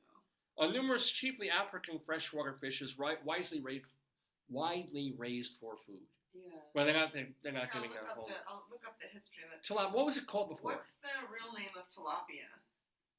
It's like African shitfish. Or,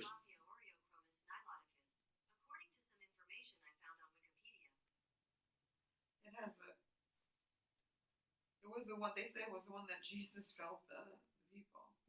it was like African, not good enough for McDonald's perch, fish. Red Perch. belly. Yeah, red belly. Yeah. This one says, why should you never eat tilapia? Why should you? Is it full of mercury or something? No, it's a real. It's got a lot of names. It's like literally. It's in African. It literally means not good enough for McDonald's filet-o-fish sandwich fish, right? But then it's like, ooh, let's rename it. We have a lot of They these. call it St. Peter's fish. Oh, all right, yeah. So they're, and tilapia is good. I have nothing against tilapia. When did tilapia become fancy? Look it up in Wikipedia, I'll tell you. Yeah. Because this is just a college dictionary. As Joyce is right. We need food. something a little more. It says Yeah. skinless and boneless. It became commercially processed and has low levels of mercury. When did it become popular? It said it's been called the fish of the 90s. Seafood Yeah. writers in the U.S. said it reflected a rapid increase of consumption by American consumers. No records of consumption were determined before 1992. So in the 90s, it got popular. And I guess it It is says perch. it's inexpensive, mild flavor. That's why people like Yeah, it. yeah. Why is it so popular? It's affordable. More affordable than salmon, delicate flavor, good texture. Yeah. Is it considered a junk fish? Uh-oh. What are the junk fishes? Just read this. Uh-oh. I'm not- As fish go, tilapia's lifestyle leaves much to be desired. They go to pool halls. They gamble. Rock concerts. Yeah. They stay up late. They Lots smoke of walks of shame for these fish. cigars, yeah. They are, quote, a garbage fish in every sense of the word. So I tried the bottom feeders. That's what you said, yeah. They can survive in hopelessly polluted environments, bred and raised in garbage cans. Oh, wow. It will keep the garbage can clean, so can any fish. Yeah, And when necessary, can subsist on a diet of other animals' excrement. So when you go to La Pêche Is Le that Majour, what they call bottom feeder? That's why it's bottom yeah, feeder for the well, because bottom? they're eating, they really mean, basically bottom feeders eat the Doo-doo, crap, doo-doo. algae and shit that falls on Doo-doo? and stuff. Yeah! David. Mostly they really think of more like anything that collects like on the catfish or something. Yeah. Right? Catfish and really a lot of the shellfish that because they live on the bottom and a fish above will shit and they'll be like, oh, this looks good, this is lunch. Yeah.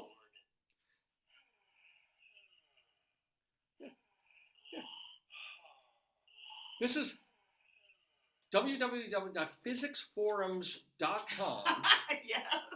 has their headline, tilapia trash fish raised on feces.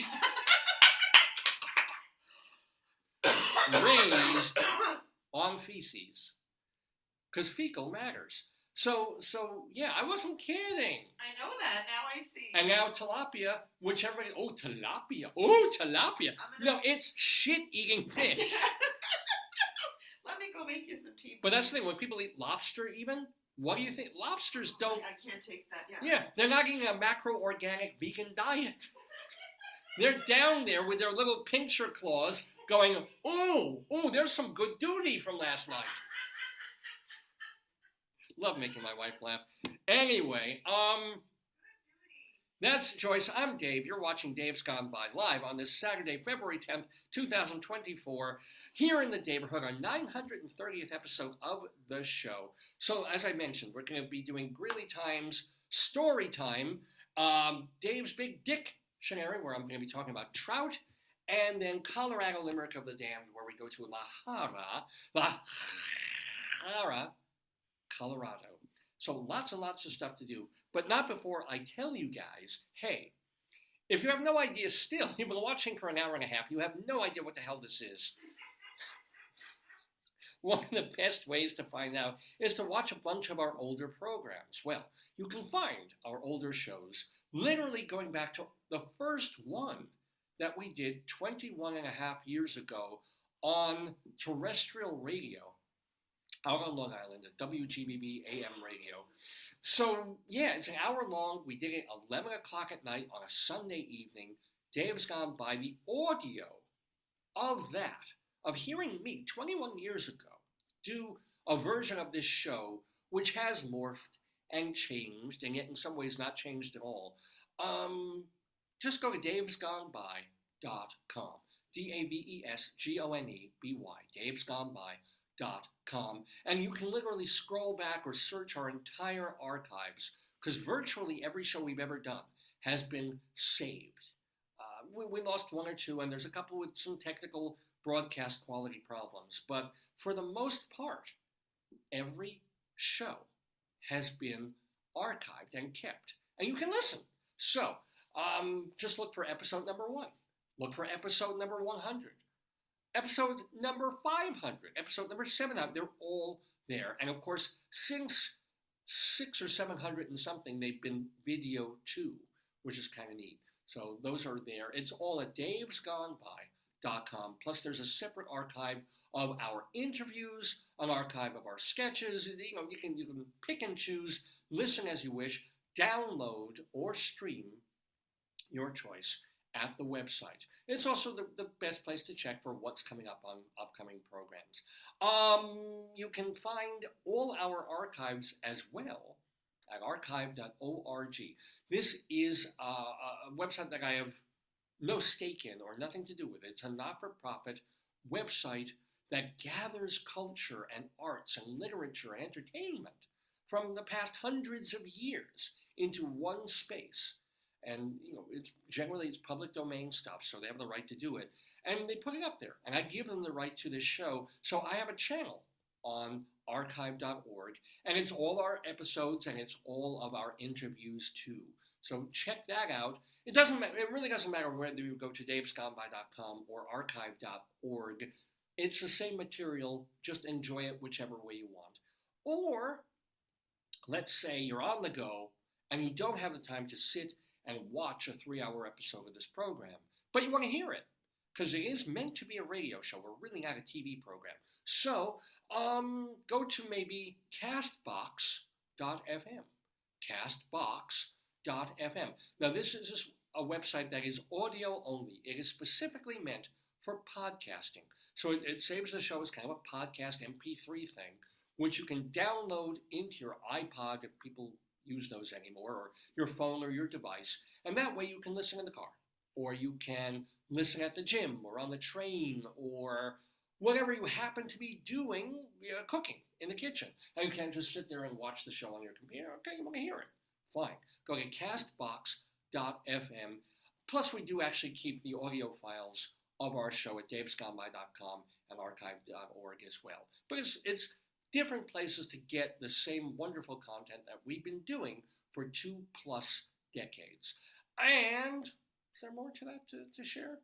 No, I mean, we also have a YouTube channel, which had been great for a long time. And then we kind of got hit with, hey, you can't play copyrighted music. You can't do this.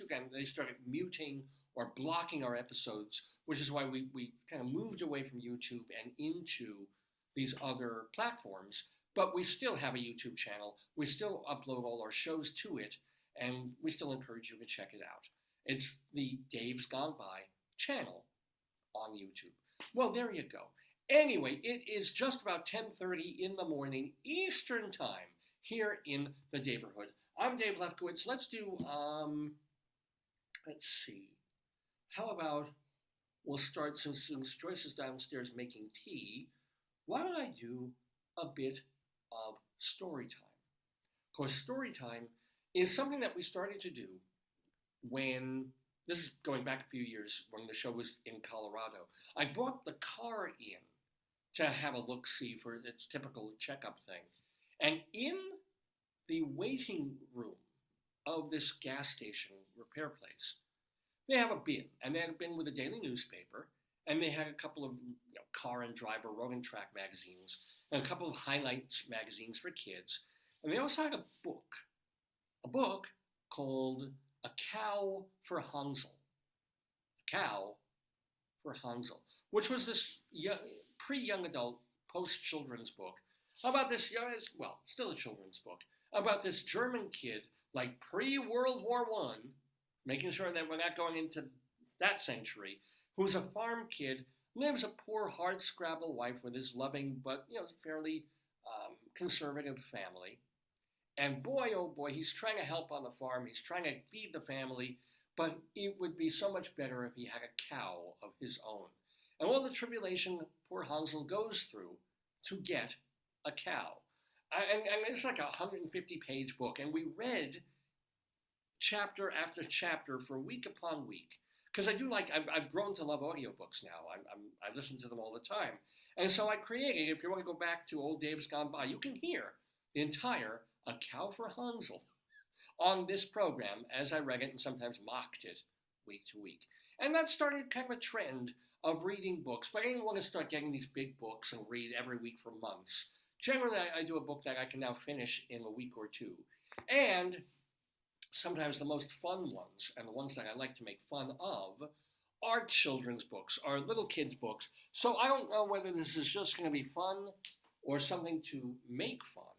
But today's story time is, of course, animals with. I don't know why I find this funny. I just do find this funny. Animals with backbones, courtesy, and I thought it was Ranger Rick, but it's actually Ranger Rick Jr. The zebra's head is blocking the junior part when he's doing some kind of inappropriate behavior with Zebra Jr. over here. So, ladies and gentlemen, without further ado or a don't, let's do, on Dave's Gone By, our beloved story time. Tell me a story, tell me a story, tell me a story, remember what you said. You promised me, you said you would, you gotta give in so I'll be good. Tell me a story, then I'll go to bed. Oh, ladies and gentlemen, I will be telling you the story here of Storytime, Ranger Rick Jr.'s Animals with I Backbone. would like to know who Ranger Rick Sr. was or is. Ranger Rick Sr., I was probably abusive on some basic level. Here. Oh, thank you. Joyce brought me my tea, which I really appreciate. You can put it in there in the box. Oh, that's freaking hot. Okay, but thank you. It's can delicious. Move my phone. Yeah, I just made it for you. Hold on. My fingers are burning. Give me a moment. One moment. You can put it right in the box there. Yeah, gotta move this here. Here's your phone. Okay. Now, on to story time today. Animals with backbones. Where we can look at this, draw, make, or do. Oxytocin. I know, right? Yeah. And plus, this morning I made a do, so I've done 2 out of 3, which I'm very proud of. And yes, look, they drew a little axolotl by Peter, age 6, which is probably better than I could draw an axolotl at my age right now. That's good. Yeah. I took a look at oxytocin. Here's a crab. That was like a teacup. Is that a teacup with legs? Oh no, it's a crab by Emma, and she drew this by staring at the lice on her vagina. It's a different kind of crab. I think you understand. No, maybe not. Maybe not. They have a meerkat, and hey, make a fairy house. I think they call that Broadway. So anywho, let's look at animals with back. What the? Oh, I guess they make these things for children in a weird, fangled way. Look inside, says Rocky Raccoon. Here's what this book is going to be. I probably should put on my glasses again. That's wild. Meet the Vertebrates, which came out the same year as Meet the Beatles. All their thunder was stolen. Ricky and Pals. Ever wonder? The Adventures of Bonnie and Chester. Animal Fun. Yeah, no, that's something that you have to pay extra for on the dark web. Rainforest Animals Guessing Game. And Watch It. These are the chapters. We may take more than a day on this one. Let's play a game. Try to find me 4 more times in this issue. So they do the hide the animal thing. So there it is, like Where's Waldo, but for retarded kids. All right, here we go. That's wild. That's wild, ladies and gentlemen. This is wild. They don't have a vertebra, do they? I wonder. I don't know if this whole thing is only animals. Maybe it is. Maybe. Does a turtle have a spine? Or does it only wait? Oh no, I guess the main story here is animals with backbones, but not every single thing in this magazine, whatever it is. God damn this thing. All right. Jesus. Not liking this book so far. All right, hold on. But it gets good. It gets good. Here's why. That's wild. Because, when I think of going wild, I think turtle. And notice what they say about turtles. Turtles often pee when they get scared. You said that or they said that? Everybody pees when they're scared, right? Well, it depends how scared you are, but yeah. But, I mean, first of all, they want to bring the kids in. And suddenly, you would not see this in like a 1960s That's not book. an Encyclopedia Britannica. Yeah. A kudu has horns that grow in spirals. Oh, I like that. That is cute. You do that kudu that you do so well. And of course, beloved octopus. What Octopus! does it say? If an octopus loses one of its arms, it can grow a new one. I wish we could develop that for human organs. Meat? Oh, well, duh. Yeah. Well, duh. If animals can do it, why can't we, Oh, I right? have 4 dicks. I would just splice it in just the right way. David, That I'm gonna be sick, please. like polar bears. You okay? Drink your tea. Do you really get sick of the idea of me with 4 Please, no penises? splicing. Go ahead. Go ahead. You've heard of gene splicing? It'd be wing splicing. Move along. Oh, give me a drum roll. Thank you. Wing splicing. That was quick. Polar bears have fur on the bottoms of their paws. Oh. They're the paws that refreshes. Look at that. Look at that. How did you get him to do that? Well, I think they set the camera up and they back far fucking away from it. 2 miles away. And I was like, is he lifting his paw? Yeah, take the shot. Take the shot. Puffins are called the clowns of the sea. Why? I don't know. No, I asked one, and he's like, am I funny? Am I funny to you? Am I a clown? Am I a sea clown to you? And then he smashed a fish over my head. So, you know. That seems very brutal. And a kangaroo can jump as fast as 35 miles an hour. I mean, it's faster than I drive around these streets here. Yeah. Wow, that is good. Imagine how fast you would go if you didn't have to jump. If you could just go forward instead of up. Maybe can they run, or they always have to jump to walk? Can they just walk normally, or they just jump to walk? You know, I don't know. I really, really don't know. You gotta get more information if you're gonna present this. Well, this book, it's all It's just pictures here. bits and pieces. Oh, Froggy, I love him. I Amphibians. did see. Go back a couple pages. I did see them. Go back to the second page of the book. Yeah, here. You have your kudu, Yeah, and go to the next page. polar bear. Ah! He is funny. No, look who's there. Oh, very yes, good. You didn't cue your readers in. You're Yeah. supposed to follow. These said there's 4 of them. I'm slower than the retarded kids that this book is for. There's one. Joyce found one of the hiding cats. Foxes. Fox, of course. Yeah. Oh God, I- David, you know what animals are? This is educational for you. A fox and a cat are 2 different. You see, No, they're not foxes. that different. You see foxes all the I time. know. Foxes look Or different. they might be cats. No, they're foxes. We did get a stray cat yesterday. Oh really? A gray, like striped cat. It's not from one of the next door neighbors. We have a cat. I think he's a neighbor cat that just goes out and Yeah. about. You know, I don't Yeah. think he's stray. But he was not a kitten. It was definitely a big, not. a big Yeah. cat. Yeah. Mm, Nowadays.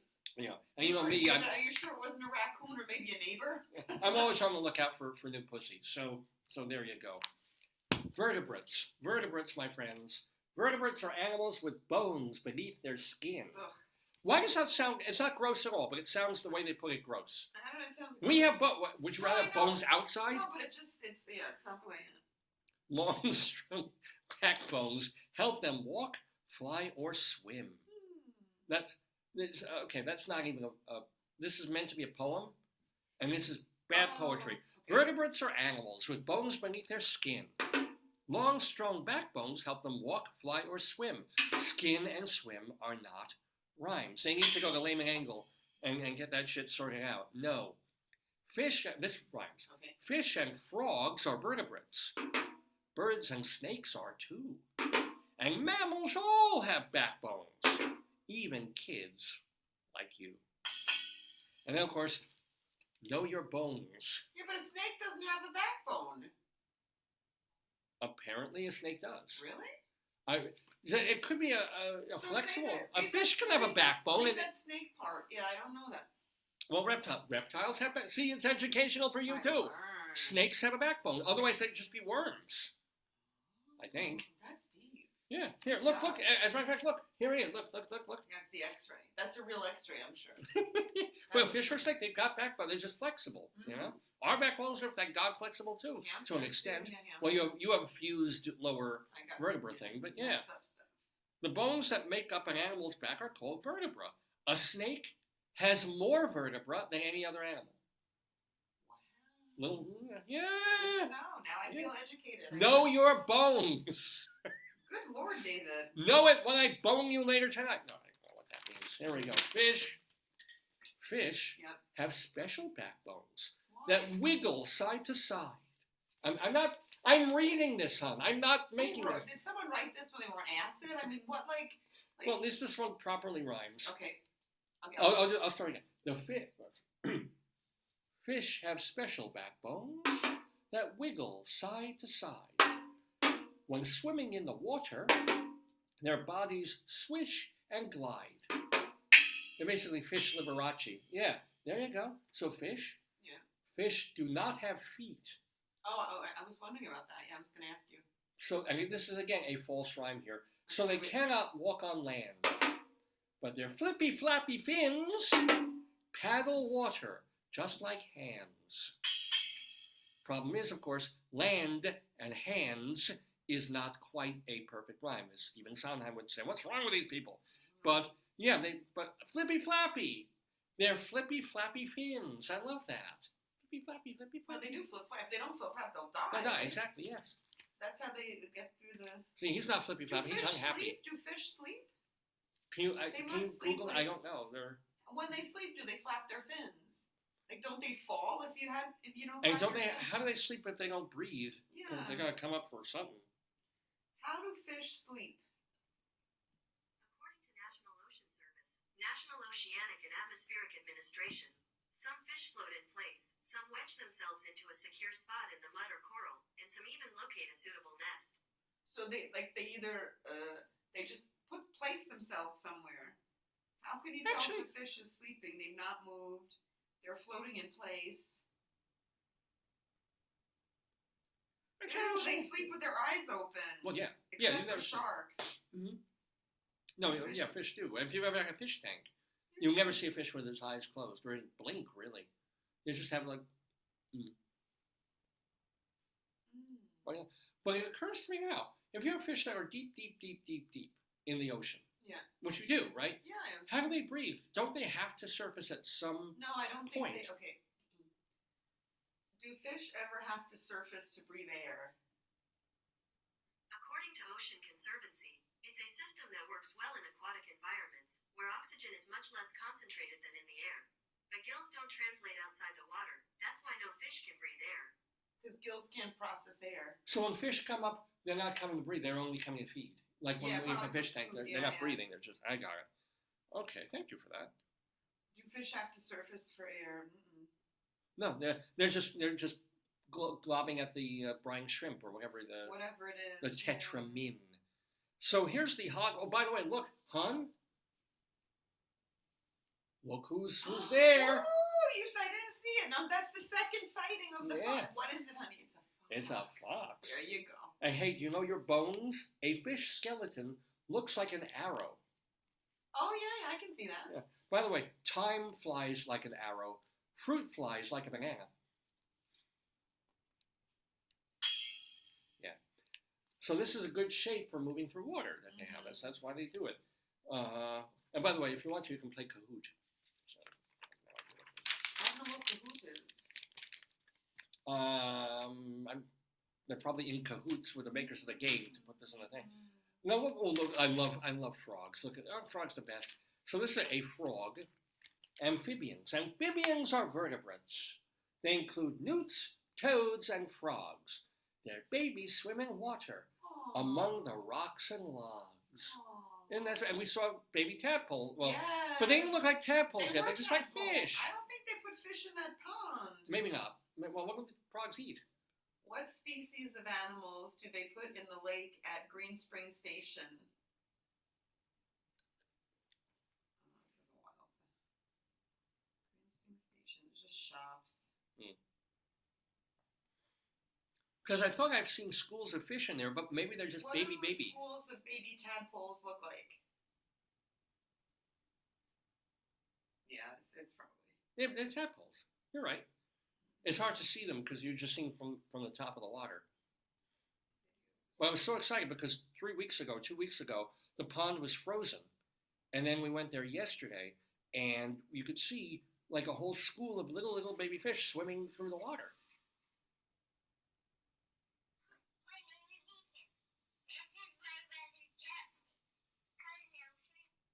Two kids talking. Oh, yeah.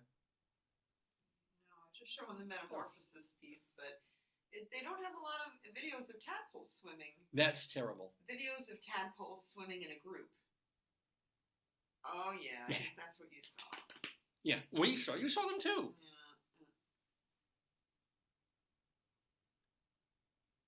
Yeah. We're trying to get up a tadpole video for you guys. Is anything happening there? What is that? It's hard to see. Oh, that's a. Oh, there they are. There they are. Let's try. There. Well, Yeah, I think you. That's what we saw. I think, right? could be.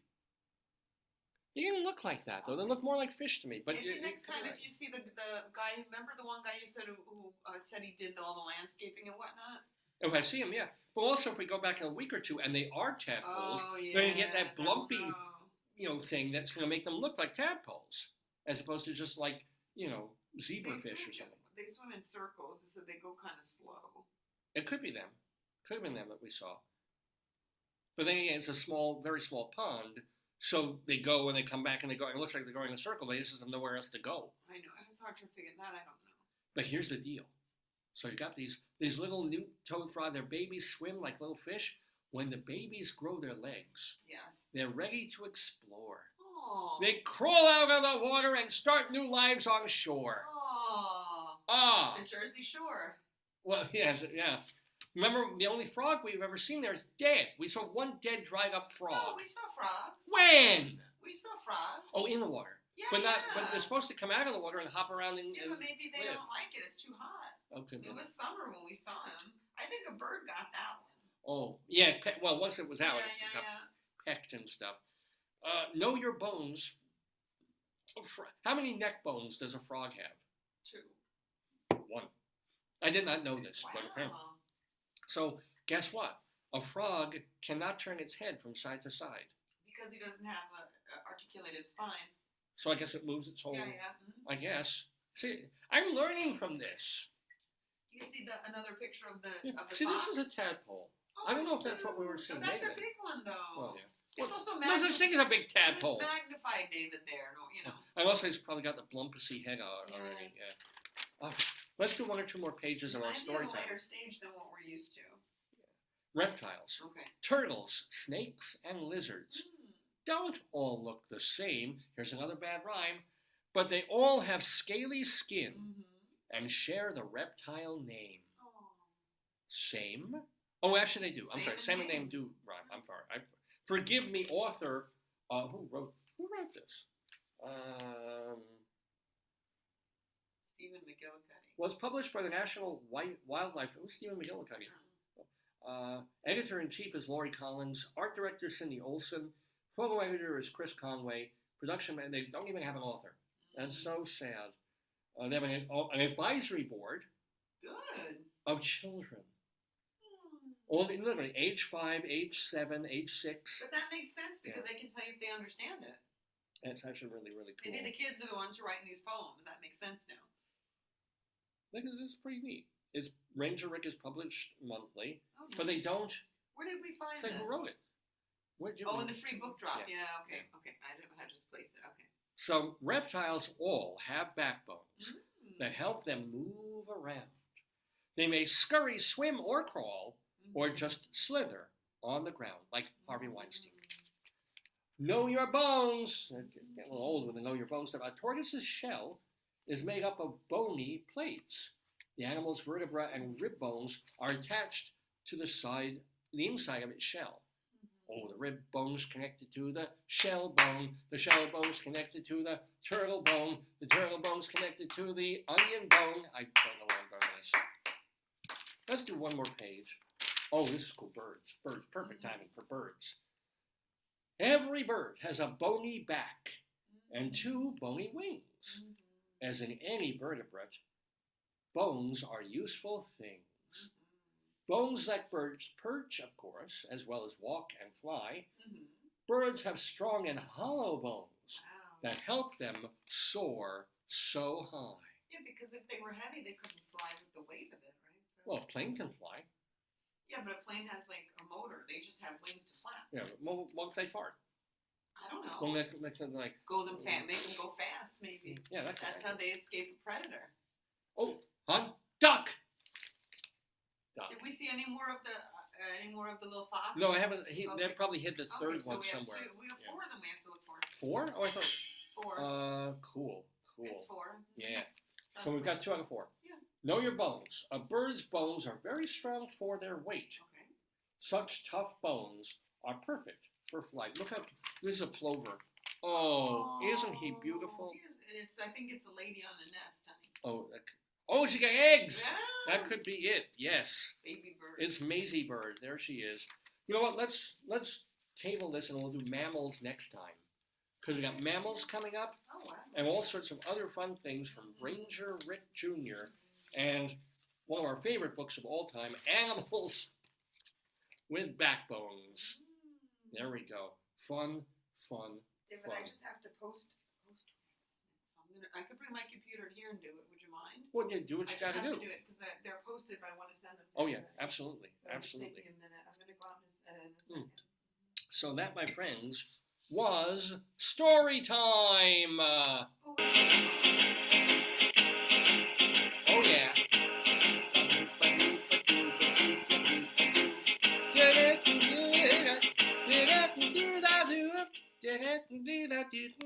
You're watching Dave's Gone By. It's 10 to 11 Eastern Time in the morning here We learned in a lot. the We learned a Daverhood. lot. Yeah. I learned a lot about animals, and I learned that snakes do have bones. But I don't know why I didn't think that. Because you would figure they're like string, they're like rope, and they're not. They got like bony Yeah, things I learned. inside. That was good. And I saw 2 of the foxes, so I And played along. after all that, I have a boner.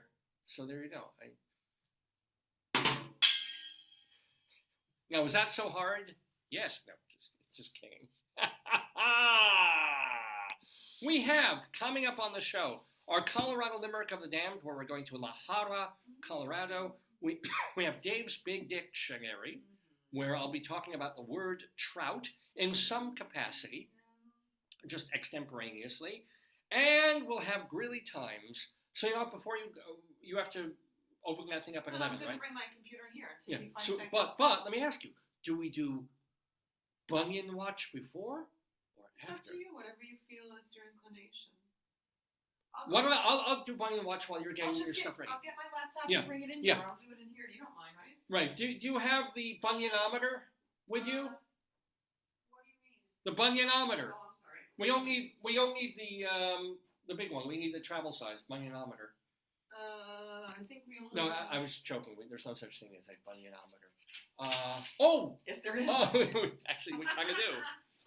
So, ladies and gentlemen, just by way of explanation, and by the way, apology, because we did not get to Bunion Watch last week. It was a very busy week. If you missed last week's show, it was wonderful. We had ventriloquist and comic performer Nina Conti, and we also had our Today Yesterday trivia quiz. We're not doing those this week, but because that took so much time last week, we never got to Bunion Watch.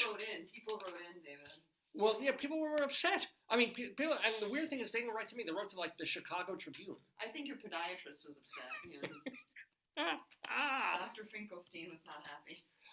So, ladies and gentlemen, weeks ago, in fact, it was the beginning of the previous semester, back in August of last year, my first day of teaching was a nightmare because I put on sneakers that I thought I'd broken in, and they just rubbed the top of my foot, like over one of my bunion toes, raw. And we made it a thing to every week check on the condition and size of Dave's bunions in a segment that we call Bunion Watch.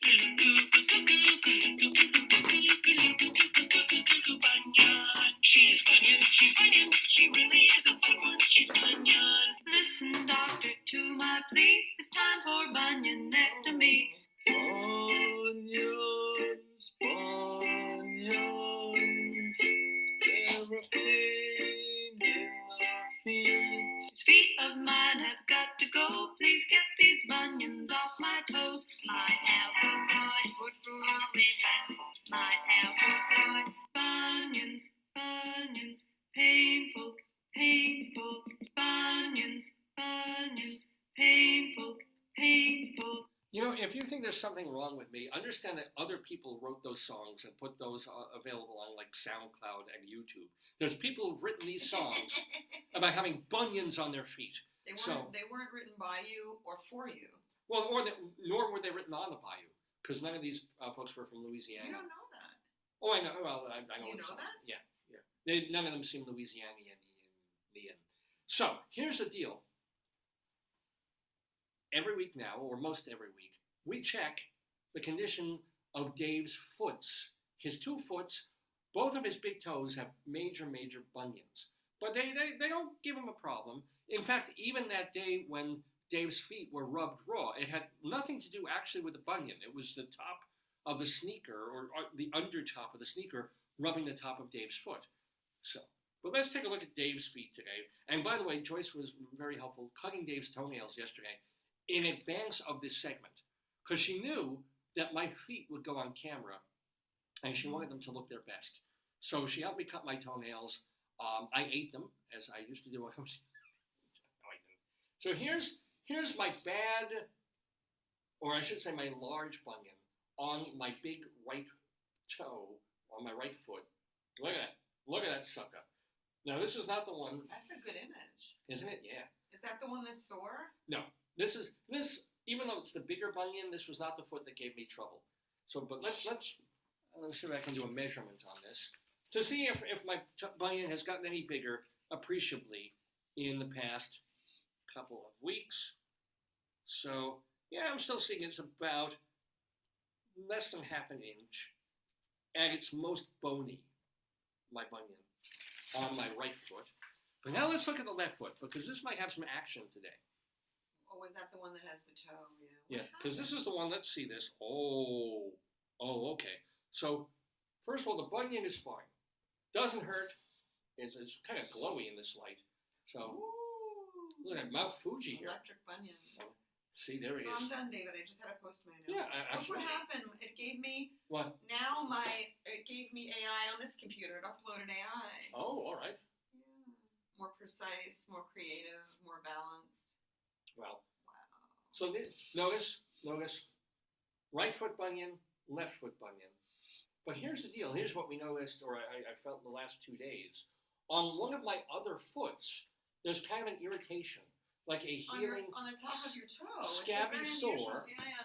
on my fourth Yeah. toe What on the left happened? foot. I think you were making like a foot fist. You know, curling your toes. And it rubbed, and it hurted me. It hurts! No, it doesn't really You hurt want now. me to put some Neosporin in a Band-Aid? Doesn't need a Band-Aid. No, but Neosporin might help. Neosporin might not be bad, but If yeah. you put Neosporin, I'll put a before we Band-Aid. leave. Or do you want to do it on camera? That would be the best. Okay. Like, well, on our bunion segment, for the first time ever, Joyce is going to put Neosporin, because this is entertainment. I feel like I'm about to give birth to something. Let's do this right. Like, I'm pushing. Oh, I'm crowning. Oh, this hurts. Oh, why did I marry her?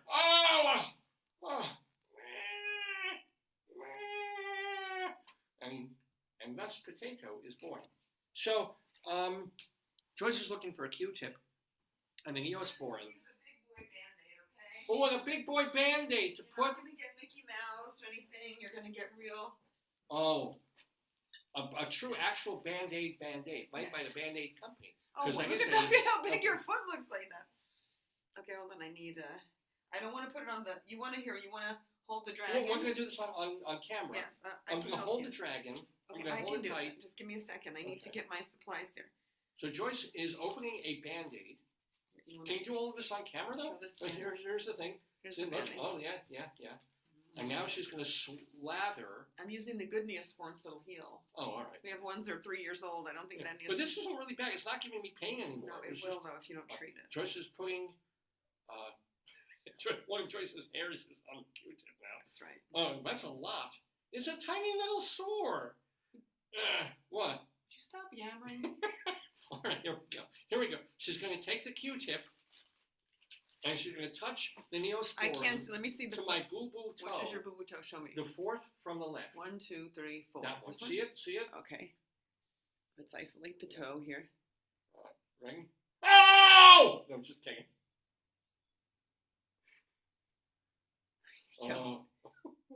You want to show them the creamy toe? Yeah, come on, foot fetishes. Have your fill. There it Here, is. you Look hold at this. that. Okay, now I'm gonna put the thing on it. Oh, Okay. you are going for the banding. Okay. Yeah, give me All right. the dirty part. Yeah, that's what she said. Okay. All Okay. right, Give now me. she's going to put a band. I cannot believe we're doing this live. You want it? I'll do anything. This is better than Dick Clark's Rockin' New Year's Eve right here.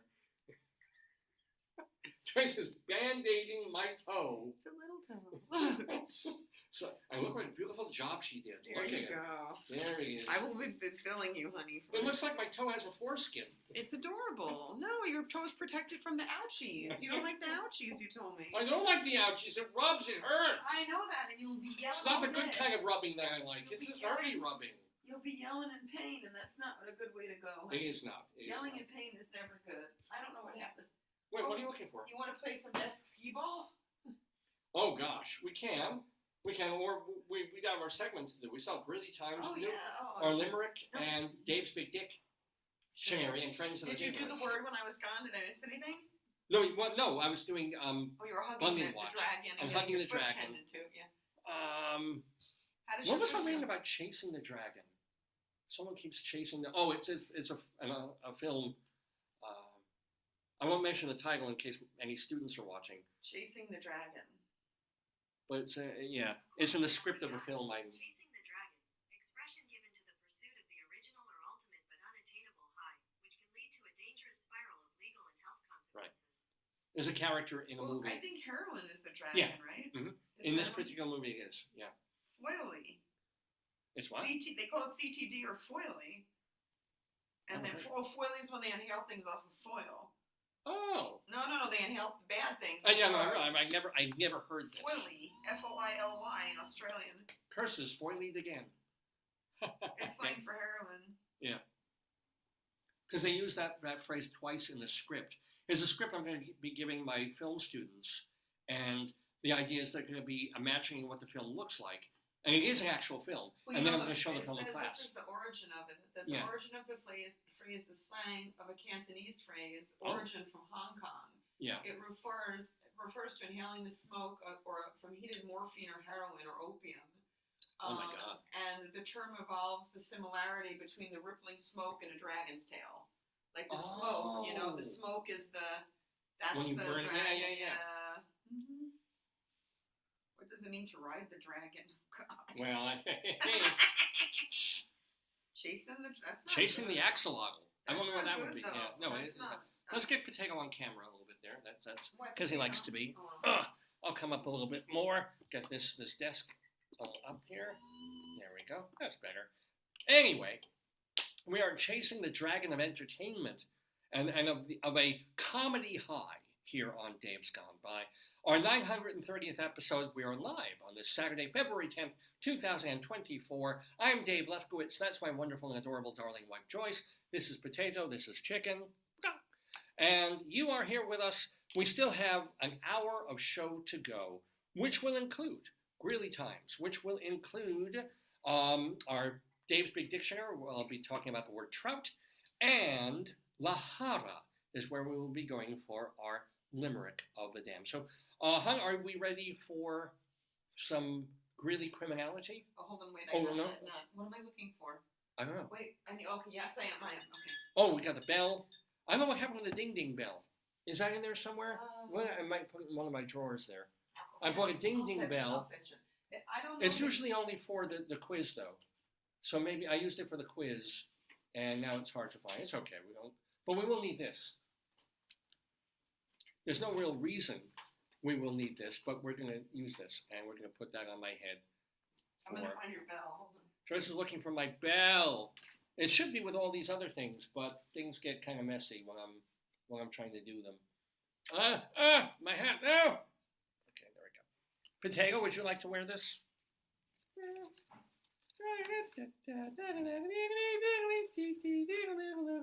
I'm Robin Hood.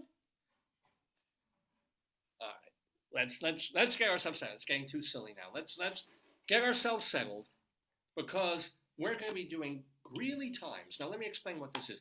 Greeley Times. Oh, wow! I haven't heard that in a while. I didn't find the bell, But- I found this. I think this could be extra special. Listen, folks. I forgot about this. Yes, I found. I can't.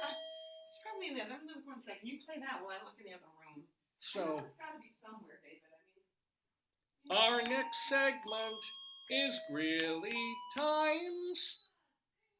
It's based on stories in the Greeley Tribune newspaper, which is in Greeley, Colorado, and has been around for 100 years or I more. don't know. It probably is in here somewhere. It's got to be somewhere You know, in I there. get It's some- okay. I only need it really for the quiz. It's You fine. know, it's like when you look at something and you can't see it because you're looking at it. That's what I think Yeah. I'm experiencing. It's fine. It's fine. Well, I'm sure we'll find it the second the show is over. Oh, there it is. She found it. She found it. I won't even need it, but I'll tell you, I'll use it now. I'll use it. Yeah.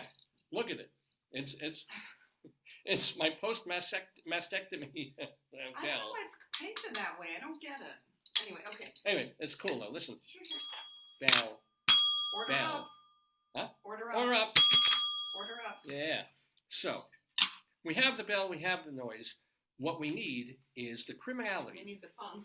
So, this is from the Greeley Tribune David, I newspaper. would like you to be more dressed up when you present that. Really? Could you? Oh, yeah. How can I put that on without, I don't know how. I'll fix you. No, no, Because no, don't close it no, doesn't don't go close around it, my, don't close yeah. Oh, this is a black tie event. Look at that, ladies and gentlemen. Wow. it. I am bespoke You're and bespoke. bespoken for. You're bespoke, honey. And your foot's all healed, so now you're all set to Yeah, go. I'm feeling. You just need big boy pants and you're ready. Big boy. And we learned about reptiles, so what else is there? Yeah, they have backbones and that's things. a pretty full morning. I mean, we learned a lot. Yeah, because you know what? Not only did we study, but we were really boning up on things. So Yes, that's true. how did I don't want to know how the phrase boning up came to be. I don't know. Come I'm to not think of looking it up. The dragon lost his antlers over there. Oh no. Oh, no. It's that kind of show, ladies and gentlemen.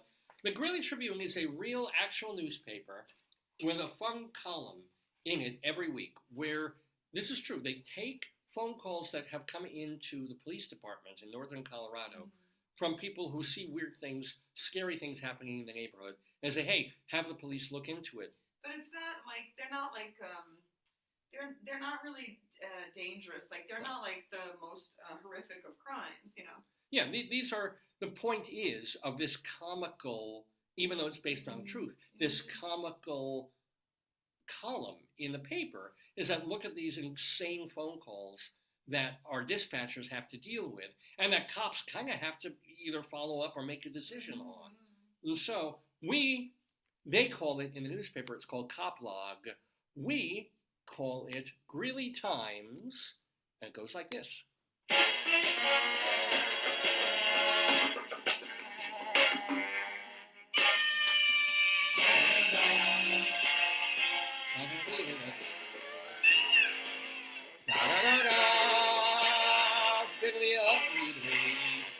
Greeley Times, ladies and gentlemen, thank you very much to Chris Bolin over at the Greeley Tribune for keeping this column. Because it's had like 6 different authors since we've been doing this segment over the past like That's 10 true. years. I guess they have a lot of turnover, so they got to get somebody new. Yeah, Or yeah, maybe they're both interns. turnovers and donuts. Maybe, oh, that's funny. Maybe they're interns, you know, like and they switch. Or young, yeah. Yeah. Well, those motherfuckers never hired me, so anyway. You're not bitter. Not that I'm bitter. You're bitter. It's amazing how bitter I am about, I live a pretty good life, and I'm bitter about everything. It's amazing. I know, it's unusual. A caller on 14th Avenue said that the people downstairs were pounding on the ceiling, What? and he wasn't sure why. First of all, I guess you literally have to take a broomstick. But how can you pound them? Yeah, unless you're standing on a chair. Maybe they were doing construction. Or maybe they were fist pumping to Backstreet Boys. Yeah, we Dun, do dun, it. dun, dun, dun, dun, dun, dun. They were doing, you know. Yeah, or fisting the Backstreet Boys, which I've done, and I can still smell on my knuckles. I think they're 90, the Backstreet Boys. All I know is, can't a man have a pickup basketball game in his own apartment in peace? That's all I That's want to know. unusual. A caller at a liquor store. Oh boy. Liquor, he never touched her. Yeah, but that's going to be a problem. On 5th Street. So this caller at the liquor Is store, it the liquor store people, or is it just somebody at the liquor store? probably an employee. Oh, okay. heard a woman calling her grandmother names. Well, that's true. That's the whole story, But by the maybe way. it's elder abuse. Maybe she's saying, you know. First of all, the writing on this is difficult because of pronouns. So, a caller heard a woman calling her grandmother names. Whose grandmother? The You know it's the patrons. woman's, It could be her own grandma. You mean she's smack talking like, your grandma's terrible, I don't like her. And she's like, you're not getting your liquor. And I'm wondering, what names did she call it? Flora? Edna? Lavinia? Maybe. I mean, yeah, I could love Lavinia. I worked with Lavinia from Namibia. you really knew a Lavinia? Yeah, Lavinia. She was from Namibia. Lavinia? From Oh, Namibia. Lavinia from Namibia. She was from Namibia. She had a broken tibia. She Lavinia, the hospitalized lady. She was lovely. I did an internship with her. Yeah. Yeah, Oh. she was lovely. All right. This is a caller on 10th Avenue said that a friend's service dog. Oh, let me grab it. I'm on the chicken phone. Hold on. Yeah. You know what? I'll use the chicken earpiece phone. A caller on 10th Avenue said, actually, wrong animal, because they said that a friend's service dog, jumped out of a car window and they couldn't find him. All right. Oh no. What's that? The caller said the dog could be standoffish, but likes cheese. Every dog likes cheese, David. Is it? Yes, so this is the joke. Whenever you go to the vet and the dog won't take a pill and peanut butter, they say cheese. I don't remember cheese. It makes them do. We never gave to our dogs because it gives them incredible foofy. But the dogs, if they won't eat from the peanut butter or like hot dog or something, they'll eat it in cheese. They like cheese. I don't remember them liking. Peanut butter, We of never course. gave them cheese. Yeah, no, but even to wrap a pill in. Yeah, but did we ever? never need to because they like peanut butter and an apple. Yeah, that's true. Of course, my animals like organic pink lady apples. Of course. They're like their mother. Like their mother. They eat only quinoa, but they're That's the right. finest whole grain Vietnamese quinoa I'll from. tell you, I used to boil a chicken for them, and I don't know. eat meat. I boiled the chicken. I was like, you know what? We do things for love. Absolutely, absolutely. I would do anything for love. I won't do that. I always wonder what the hell that was about. It's like, what? Oh, let me ask. What is it? Is Does it Meatloaf, involve right? piercing your Is dick that or? Meatloaf? Yeah. Is he deceased? Yeah. What is the line of the song? I would do anything for love, but not that mean.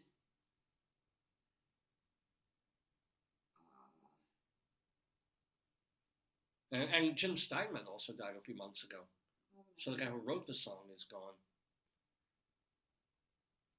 I would do anything for love, but I won't do that. Let's see. Misunderstood. I'm gonna read. You do that, and I'll read. It's like the feminist anti-blowjob song. I don't know what it is. What it means. Yeah. You just okay. All right. Let's see.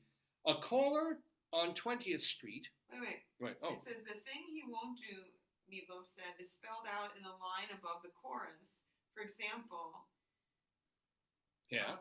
he would do anything for love, but he won't ever stop dreaming of you every night in his life. That's a terrible.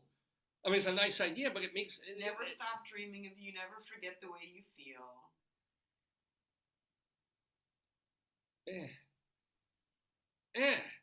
I mean, it's memorable writing, but it's stupid writing because Yeah, it does sets up sound a weird. false dichotomy. They don't say the cause of death though.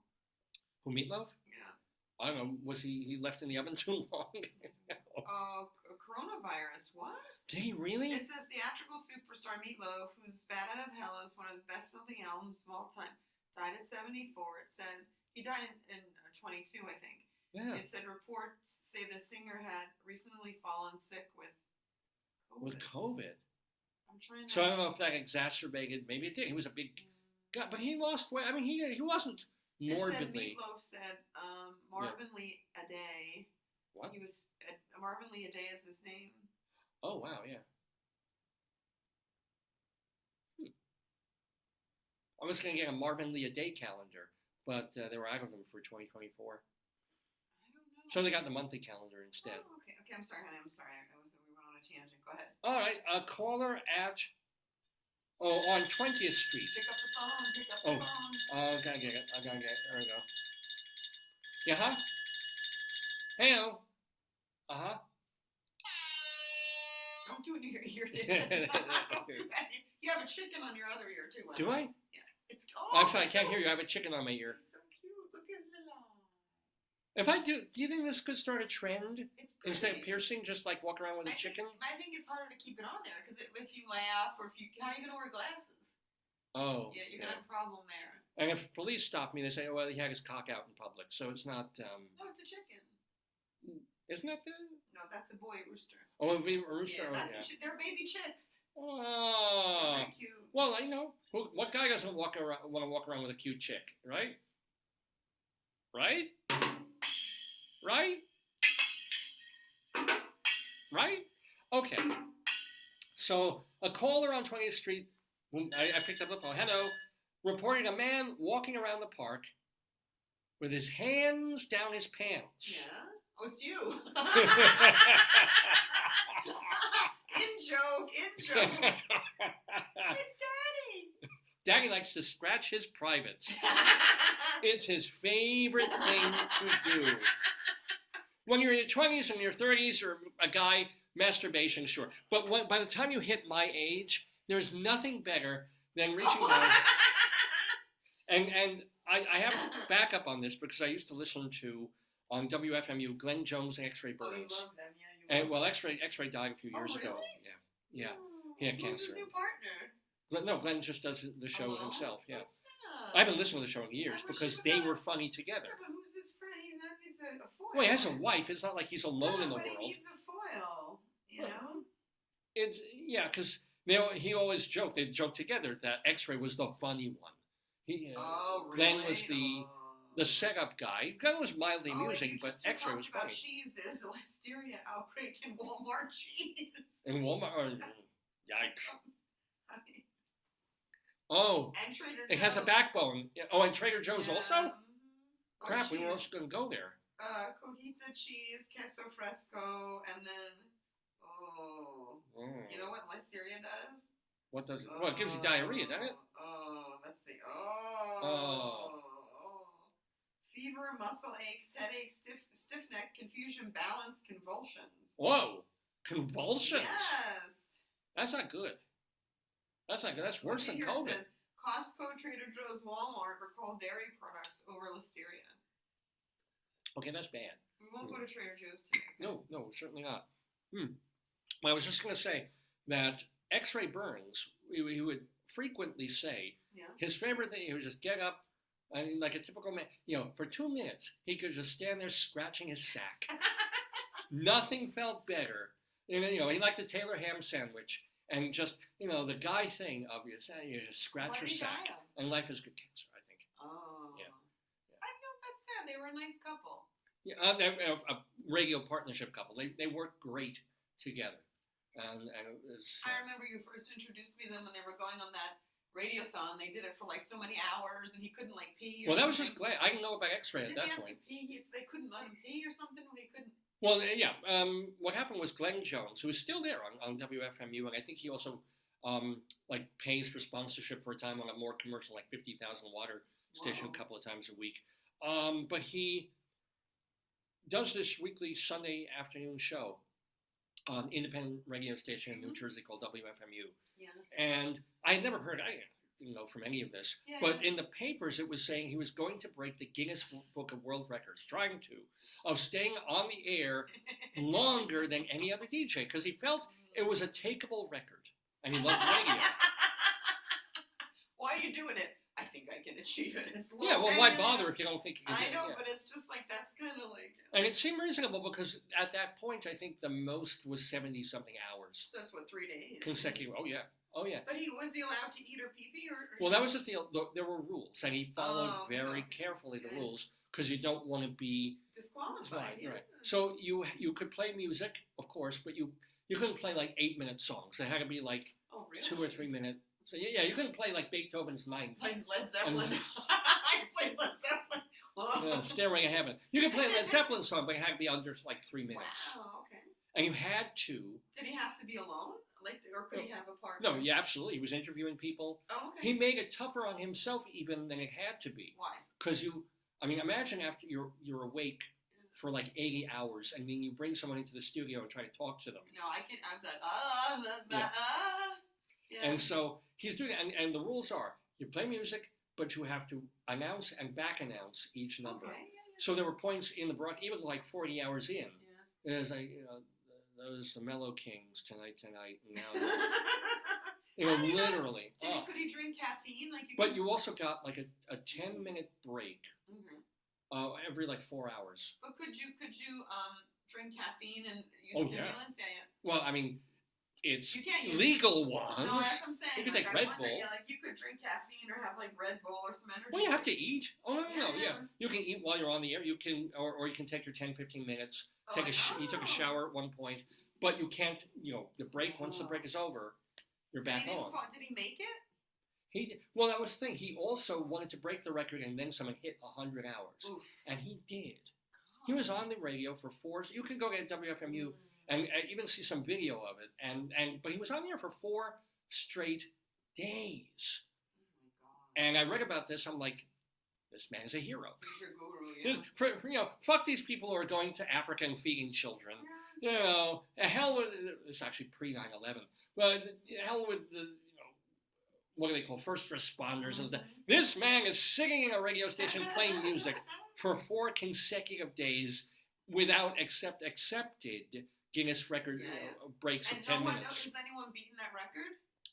This is the sad part. By the time Oh no. it got to the book, within a couple of weeks, someone in Japan, No. Oh, they did 104 hours or something. Oh, buddy. That's still an accomplishment. Oh, it was huge for the radio station. But did they get sponsorship and stuff? Like, how did Well, they... yeah, I mean, this is an independent station. Publicity. Yeah. I get. So they don't have advertising and they don't have wow. government, whatever. They're just donations. So if you suddenly have, hundreds of thousands of people who never knew this thing existed, And now they know. and now it's on their map, Yeah. it was a big thing, and they supported him, and That's it really was cool. a great thing all around. And I didn't know from X-Ray at that because it wasn't him and X-Ray; it was just him trying to do this. Oh wow. And then after that, I started listening to the show, and I discovered the magic that he had with X-Ray Burns, and he has pretty good musical taste too. So it made for fun listening on Sunday afternoons. How did we get off on this? What was the thing you were reading? Read it again, babe. Was I writing about bones? I was talking about records. A man walking around the park with his hands down his pants. Because, I don't know how you walk with your hands down. So over why your don't you pants. dedicate it to that guy? To X-Ray Burns, who gladly and gleefully and proudly told the world that his favorite thing to do is just to stand there, eat a Taylor ham sandwich, and then scratch his sack, as he would put it. And any man listening knows, sex is great, women, but and then you have to deal with women and all that. And food is really good, but you have to cook it and clean it and prepare it. But to stand and just scratch your nuts, nothing like it. And Joyce knows this, because I will stand and just scratch. At any given moment, I'll be like, oh, that's good. David, you're in. I'm in nirvana. I'm in. Let me do it. Let me just. David, no, off camera. You can't see. Just please do that. Oh, that's Please nice. do the Oh, next one. when you find that spot,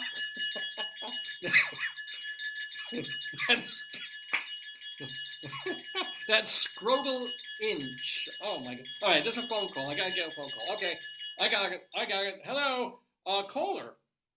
At the Greeley Mall, said a man at the bus stop was quote scratching his sack. No, was quote. No, I would rather. He was foaming at the mouth. Ooh. Yeah, maybe at listeria. I don't How do you know. foam at the mouth? I Maybe don't he was know. having a seizure. Well, that's why you call the cops. Yeah. Or you just guess I was saying he foams home. Get it? He foam home. No. Well, don't get into a froth about it. Hey, let's do it elsewhere. This is when we do Greeley Times. Most of our stories come from northern Colorado, from Greeley and Evans and Johnstown and places a little east of Fort Collins. So, but we have we also go for a piece of odd news that isn't from Colorado at all, just for the piece of odd news. So today we go to Phoenix, Arizona for this story about an American Airlines plane Oh no. forced to return to the gate due to high wind. Yeah. This is not the one where the Oh, the door door blew came off. off. That was the Boeing. Yeah. No, that's an American Airlines plane that had high wind. Yeah. That is a disgruntled passenger's smelly farts. I didn't write this. This is the actual story. The big stink over the flatulent flyer that's- unfolded while a recent flight from Phoenix to Austin was still on the ground. Was he foofing? Well, here's a Reddit poster recalled. So this is all, by the way, this is typical like American journalism now. There's no comment. This is just like we saw a story on Reddit. We're going to put it in the New York Post, and we're going to just share this as news. This is what news is now. A Reddit poster recalled, quote, "Before most people had boarded, I observed this man who was audibly disgruntled about something. Maybe he was hungover, rough day, IDK, I don't know. But as soon as he sat down, he was grumbling to himself, something like, ah, fucking hell. Once the majority of passengers boarded, the man reportedly exclaimed, 'You thought that was rude? Well, how about this smell?' and proceeded to pass gas." Why would he say that? And to do that on command, too. Like, hey, everybody, get ready. Isn't it? Here it comes. No, wait, we have some here. We have some Hold on. fart noises, yeah.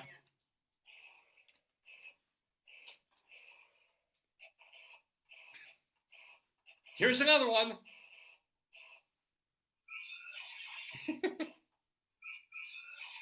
We used to have one that was just farts, but I don't know where that is. Oh, I don't well, know. yeah. We used to I have one can't of those make long the ago. just fart one. It Oh. was really good. Maybe it's that one. Didn't the batteries go on that? It's hard to tell. No. Oh. So sad. Yeah, we could replace the batteries. We got a lot of them now. So this disgruntled passenger, Did foofing. so he did this, and the Reddit poster about this was on the Yeah. plane. Said, quote, "I don't know what provoked the man's comment. It was kind of funny to overhear, but still uncalled for from a grown man on an airplane. Yeah, it's very childish. And the passenger's gross behavior did not end there. Oh no. The man who just purposely farted moments ago." I wonder if he was in the middle seat or not. Oh. Like if he was in the middle. Imagine a plane we took to Italy that had like five or six. Look, I can when I'm moving. Oh, I'm moving the arms. Yeah, Okay, but there were like 5 or 6. Like imagine he's in the middle and there are 2 people on either. Like that's Yeah, it's which cheek, which, you know. And then also like those poor people. Yeah. Oh God. Yeah. And then air recycles. Mm-hmm. You know the air doesn't. Yeah. Which is why the guy who did this Yeah. then loudly and condescendingly said, "Yeah, everybody, let's just eat the smelliest foods possible all at the same time." Maybe he was pissed off that people were having like curry on the plane or burritos or something. But why is he farting? Well, that was maybe he wanted to cover the smell of their food with a smell that was Did even they worse. take him off the plane? Well, here, That's what I don't understand. Yeah, I don't a understand. guy in the row over to Oh, him no, oh, replied, "You know, if you don't like, fly private," to the farter. Yeah. Oh, that's a smackdown. If you don't like Yeah. this, fly Yeah, private. pay Woo! $3,000 for first time. No, but to which, that's such a vicious, cutting insult. well, Fartman, they call him Fartman, responded, Okay, yes. "That's so fucking rude." And then another passenger chimes in with, "I think you're the rude one." The man is complaining, using bad language, farts intentionally, explains that he's farting because everybody's eating stinky food, and he's calling them rude. Wow. That's when a flight attendant intervened and told the man, "That's enough." Oh, I like that. Yeah. The plane, which had been taxiing, came to a stop. Oh no. The flight attendant informed Fart Man he had to go. After saying, "I don't understand why."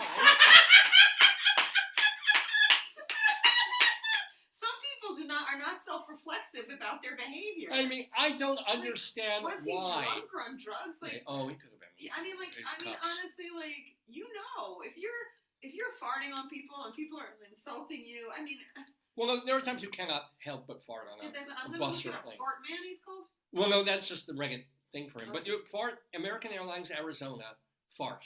American Airlines Arizona farting man. Oh, stinky situation. Let's see. So this is ABC 7, Yeah. and they say a gassy man caused a big stink. Yeah. According to a viral social media post. I want to see the post. Well, it was Reddit, apparently. Yeah, no, but it was social media. Oh, he was farting and bragging. That's what they didn't like, the Sun I said. do that. You thought that was rude? How about this smell? Arizona to Texas. See, if I brag about my farts, it's basically to say, oh, it wasn't solid. It says a disgruntled man and possibly hungover. Yeah. Yeah, so they escorted him off the plane, Yeah. and we all breathed a sigh of relief. At least they were able to breathe at The that point. person I was seated near the row where it occurred. Nobody filmed anything. Why didn't they film it? Oh, I know, right? Why isn't it on their cell phones or something? And the trip was delayed less than half an hour. So American Airlines, the guys that handled the whole thing actually very, very well. But here's the deal. With a story like this, you'll not only enjoy the journalist sneaking in little puns and little cute jokes of the big stink and all that, but you have to read the comments, the social media comments, and the not bulletin board, but the section under the story where people get to weigh in. So replying to the story, Oh, David, yeah. here. Don't click on this, but read the types of bad farts here. All right, let me finish, That's and educational. I'll do this. That's educational for you. Yeah. I've got to, yeah. The replying to this story. Don't lose it though. Yeah, well, I'll keep tapping this then. Don't tap it because you'll click on the ad. Well, all right. Just give me one sec. So users responding to the story said, "Hey, maybe another flight was low on gas." Another said, "He should have said, 'Smell you later.'" Okay. "He should have flown Alaska Air. Plenty of space for the smell to dissipate." Is that true? Like their empty cabin? Another one said, "Hey, this was truly breaking news." That one's clever. That's cute. And then, "Good thing smoking was banned years ago." Man. Can you imagine? Like fire? That would have been terrible. So now here's the 5 most common. Joyce has found this on a website. The 5 most common types of fart. Number 1, guilty, the foul-smelling farts. These are the results. It is sulfur. These are the results of sulfur-containing compounds produced during digestion. Might be a sign you need to lay off certain foods. 2, odorless farts. No one in this room. No one in this room. Probably a sign you're swallowing air while eating or drinking. So it's just air, literally quite air. 3, excessive flatulence, guilty, or bloating-related farts, guilty, can be a sign you're eating gas-producing foods, but can also indicate IBS or lactose intolerance. So if you're constantly and nastily, Number 4. It's like Letterman. I should have gone from 5 down to 1. But number 4, hot farts. Is that like Hot Pockets? Could be caused by spicy foods, such as those high in capsaicin. We love capsaicin. You had a good hot meal yesterday. And I'm also guilty of these normal farts. Normal? Type of gas is normal, just a natural byproduct of digestion. So, I think I do about 3.5 out of 5 of these. Very proud. You have to work harder. And the trip was only delayed 15 minutes to half an hour. That's actually good. If they could get to the gate, dump the guy off, and get going again. Because they started taxing, but then they were already that out was of quick. the gate. They had to go back to the gate. Yeah. So good job, American Airlines, man.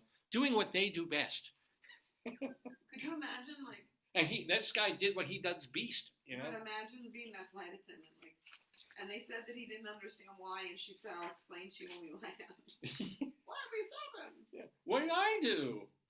All right, let's do 1 or 2 more Greeley times, and then we have some more show to do here Someone on said, Dave's "Why am Coming. I so gassy on planes?" And they said, Yeah. "The air pressure. Like, look at a pack of nuts on the plane, right? How they can puff up." Right, Yeah. yeah. That makes sense. Oh. In fact, a couple of times I had to throw out like some meat that was in the fridge, even one that was in the freezer, No, I think it was just the where Really? because the bag Oh yeah. suddenly became like a bubble. And I'm like, wait a minute, why would that happen? So an air pocket got in there, and that meant there was some kind of biotic stuff going on, and it led to gas, and boom, I did not eat that because I do not want listeria. Even though people do gargle with Listerine, I'm assuming that's against listeria. I'm assuming people do not want to gargle with something that gives them listeria. That would not make any sense at all. I don't know why I thought of that. I'm just saying. Anyway, here's a new, another phone call that came in through the Greeley, Colorado Police Department. And I can tell from the ring this is coming from a pharmacy. I don't know why. Wow. Yeah. I'm starting to differentiate the different rings. Oh, good for you, honey. And this pharmacy is on 11th Street. Someone there said that a man in the store was called high and dancing around. Oh, that's lovely. Which led to someone else in the store saying, I'll have what he's having. Dun, dun, dun, dun. Pharmacy, I want more of that. Yeah, exactly, right? High and dancing around in the pharmacy. I It's like, it. I don't remember what my prescription is, but I want more of it right now. And then last one, maybe the last one, a caller on 10th Street said her phone, oh, I'll get it. Uh-huh. Yeah, well, I don't hear it. No, she said her phone was acting crazy, and she didn't know who was doing it. She later called back saying that she had been awake for 3 days and would take her sleeping pills and go to bed. Maybe she was doing that radio telephone. She was hallucinating. She was like Jones and Brunsey, yeah. I want that Guinness record, and then I'm gonna wake up and scratch my sack. I love it. Yeah, exactly. Anyway, that, my friends, is Greeley Times for this Saturday, February 10th, 2024. Mr. Horace Greeley was no fool. No, he was not. I'm sure that you'll agree with me that Greeley was no fool. What he is getting at is that Mr. Greeley was no fool. Yippee-yi, yippee-yi, yippee-yi-yi-yi, yippee-yi, yippee-yi, yippee-yi.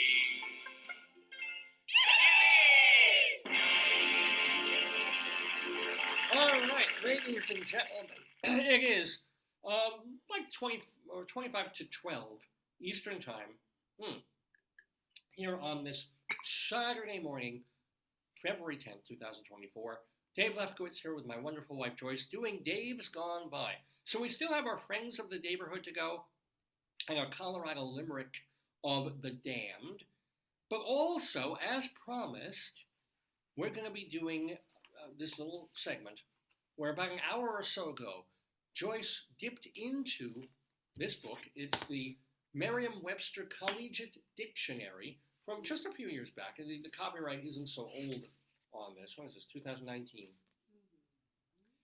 To completely at random find a word, and my job was to, or is to, whatever comes to mind. It's kind of extemporaneous Dave. Because when I started doing the show, this is kind of an antidote to the first few months of this program, when I scripted virtually everything.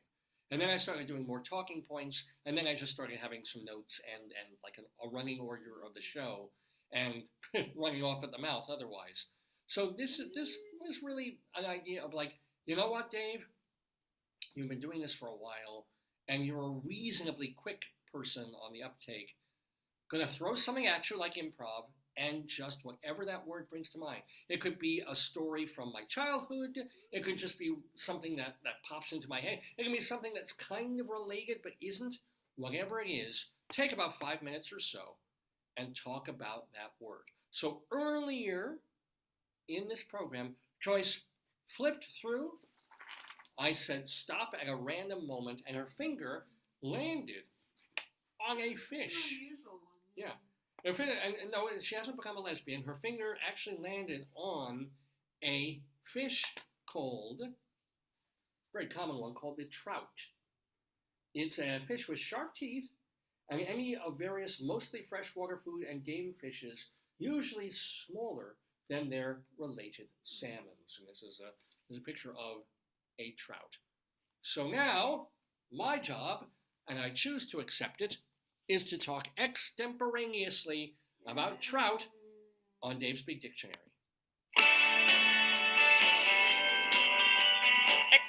Extra, tell all about it. It's Dave's Big Dictionary.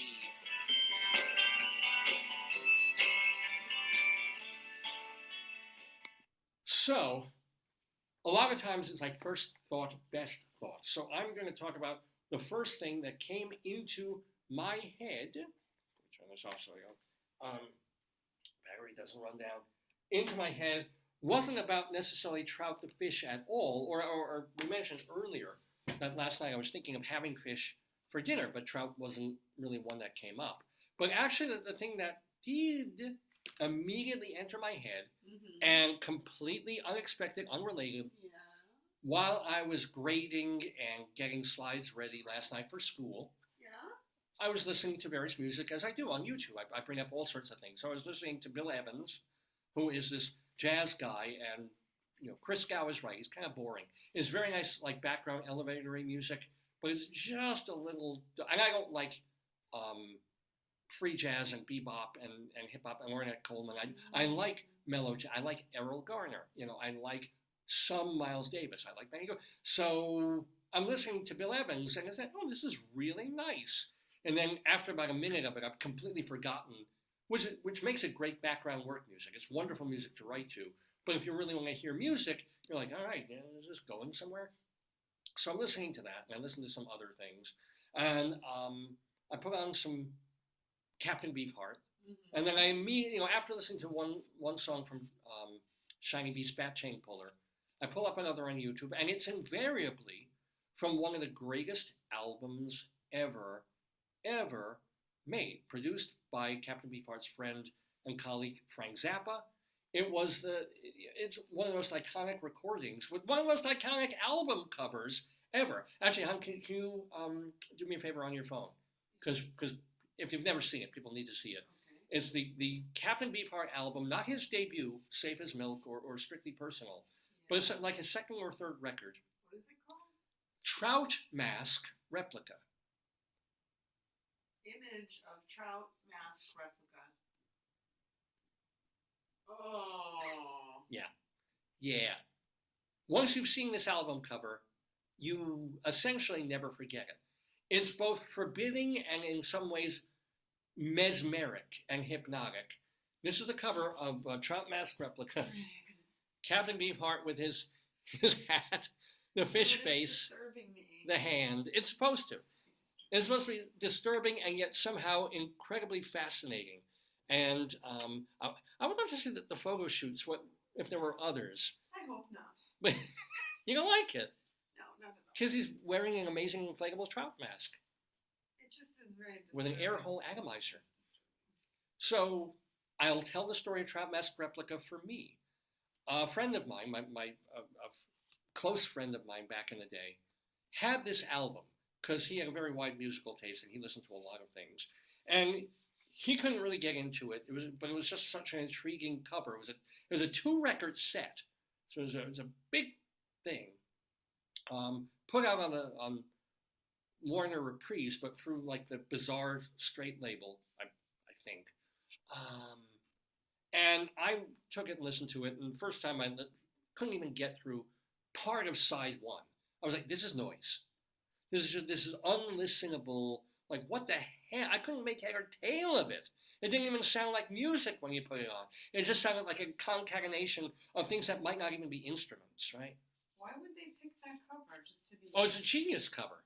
It's fantastic. Yes, of course it is. Really, are you ever going to forget that cover? No matter how hard you try? I'm going to try in my brain head. And also, there's a trout mask referenced in one of the songs on like side 4. What is the meaning of the trout mask? Kind of cute. It's all about this man who wears a trout mask. Yeah, you have to understand. This is Captain Beefheart poetry. Yeah, it's not true. normal. It's not normal. There's nothing normative about That's this. good to know. But then, I think a year or 2 or 3 later, it took that much time. I was like, I'm going to listen to this stupid album again. Because that's the thing I even tell my students. You have to, if you try sushi when you're 15 years old, before you're 25, try it again. And if you hate it, try it again when you're 35. And try it again, when you think you hate something, give it a few years, try it again, make sure your taste hasn't changed, your life hasn't changed. It happened with me. I never touched it. It was not kosher, most of it. And then suddenly I went You out with like someone. sushi. You always eat And sushi. but I didn't until this one time. I went out with someone and said, "Try it." Oh, try it. Yeah, I know. Yeah. No, not how you think. Hamilton. Huh? I've no. But anyway, after that, I said, "This is actually good." Who asked you to try it? There's a girl I was on a date with. Who? I honestly don't even remember her name.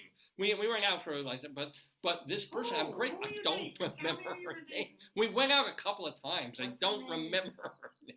Nice. It wasn't like a serious or any kind of. Apparently not if you don't know her name. Yeah, but I thank her for dinner, and I thank Jeff Goodman because we were out. Was he the girl? Yes, he was the girl. No, I tried near beer. Oh, yeah. Because I never drank alcohol. Never liked it. It was like disgusting. Any wine, certainly any hard liquor, ugh. Still to me, ugh. Yeah. But I was like, oh, yeah. It's like, well, you know what? Let me frickin' try for the taste because I don't want to get drunk. And I ordered an O'Doul's, which is a beer without alcohol. They have a lot of brands, I think. Right? Now they do, yeah. But this is going back maybe 25 years, Were they right? the first? Or maybe 20 years. Yeah, and that was the first time I ever tried non-alcoholic beer. So who owns O'Doul's? Is it Might be, is it like Miller or one of them? Yeah. I'm not sure. And then I graduated, if you will, to the Guinness brand of non-alcoholic beer that I kind of like better. And people who drink O'Doul's and also drink beer tell, oh, so you're drinking piss. But to me, it's not. To me, it gives me the flavor that I want. But I don't have to worry because it's not going to make me drunk. Not going to turn me into an alcoholic. I can drink 20 bottles of it if I want to. I do it for the flavor. It's nice on a hot day. And ultimately, I can drink a beer now. And I don't mind a beer. But I'd still rather drink a nice, what was it? It was Guinness, Blue Moon. You like well, Blue Moon is real beer. Blue Moon is I don't know actually- the difference. But Guinness makes a non-alcoholic beer that I like. They make a malty one and a... Guinness non-alcoholic beer. There's so many. Blue Moon makes one too. I guess Everybody, Corona, Busch, they all make a non... Heineken, Budweiser, Yeah. Guinness. Which is the Guinness one? I forget what... It says Guinness Drought non-alcoholic. Oh, no. What is the name of Guinness's non-alcoholic beer product? Guinness O? Now it's called Guinness O. It's new. No. Maybe I'm misremembering. Maybe I'm... They call it Guinness 0.0 because it has no alcohol. Yeah. Well, no, they called it something else back in the day. And back in the day, it's just a couple of years ago. I'm sure they named it different. Yeah. So, but okay. So I try all these things. And so I tried Captain Beefheart and the Magic Band's Trout Mask Replica again. And you put on the first song, and it's cacophonous. But if you force yourself, if you make the effort, you suddenly realize, oh, there's rhythm here. There's a pattern here that is repeating. Da da da da da da da da da da da da da da da da da da and suddenly you get it. And suddenly it's like, oh, okay, this is musical. And then it goes into a kind of a bridge that's also sort of weird, and then back to and the weird vocals and kind of the screamy, screechy vocals, because Captain Beefheart had all these different voices that he would use. And the song is very short. It's called Frownland, and it runs about a minute and a half. And you just go through it, and it's like a blast of Arctic air in some ways. And you come out, and it's like, holy shit, that was music. That was actually really cool. And then goes to the second song, and it's an a cappella, like poetic song that some farmer would sing while hoeing the land.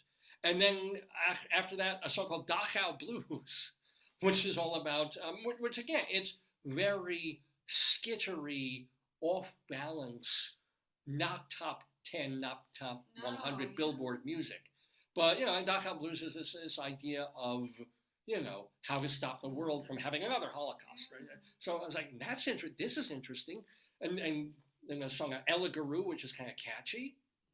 And then it goes into some weird kind of, screechy, saxophone-y crap that I don't like. And I'm like, all right, I'm gonna skip over this one.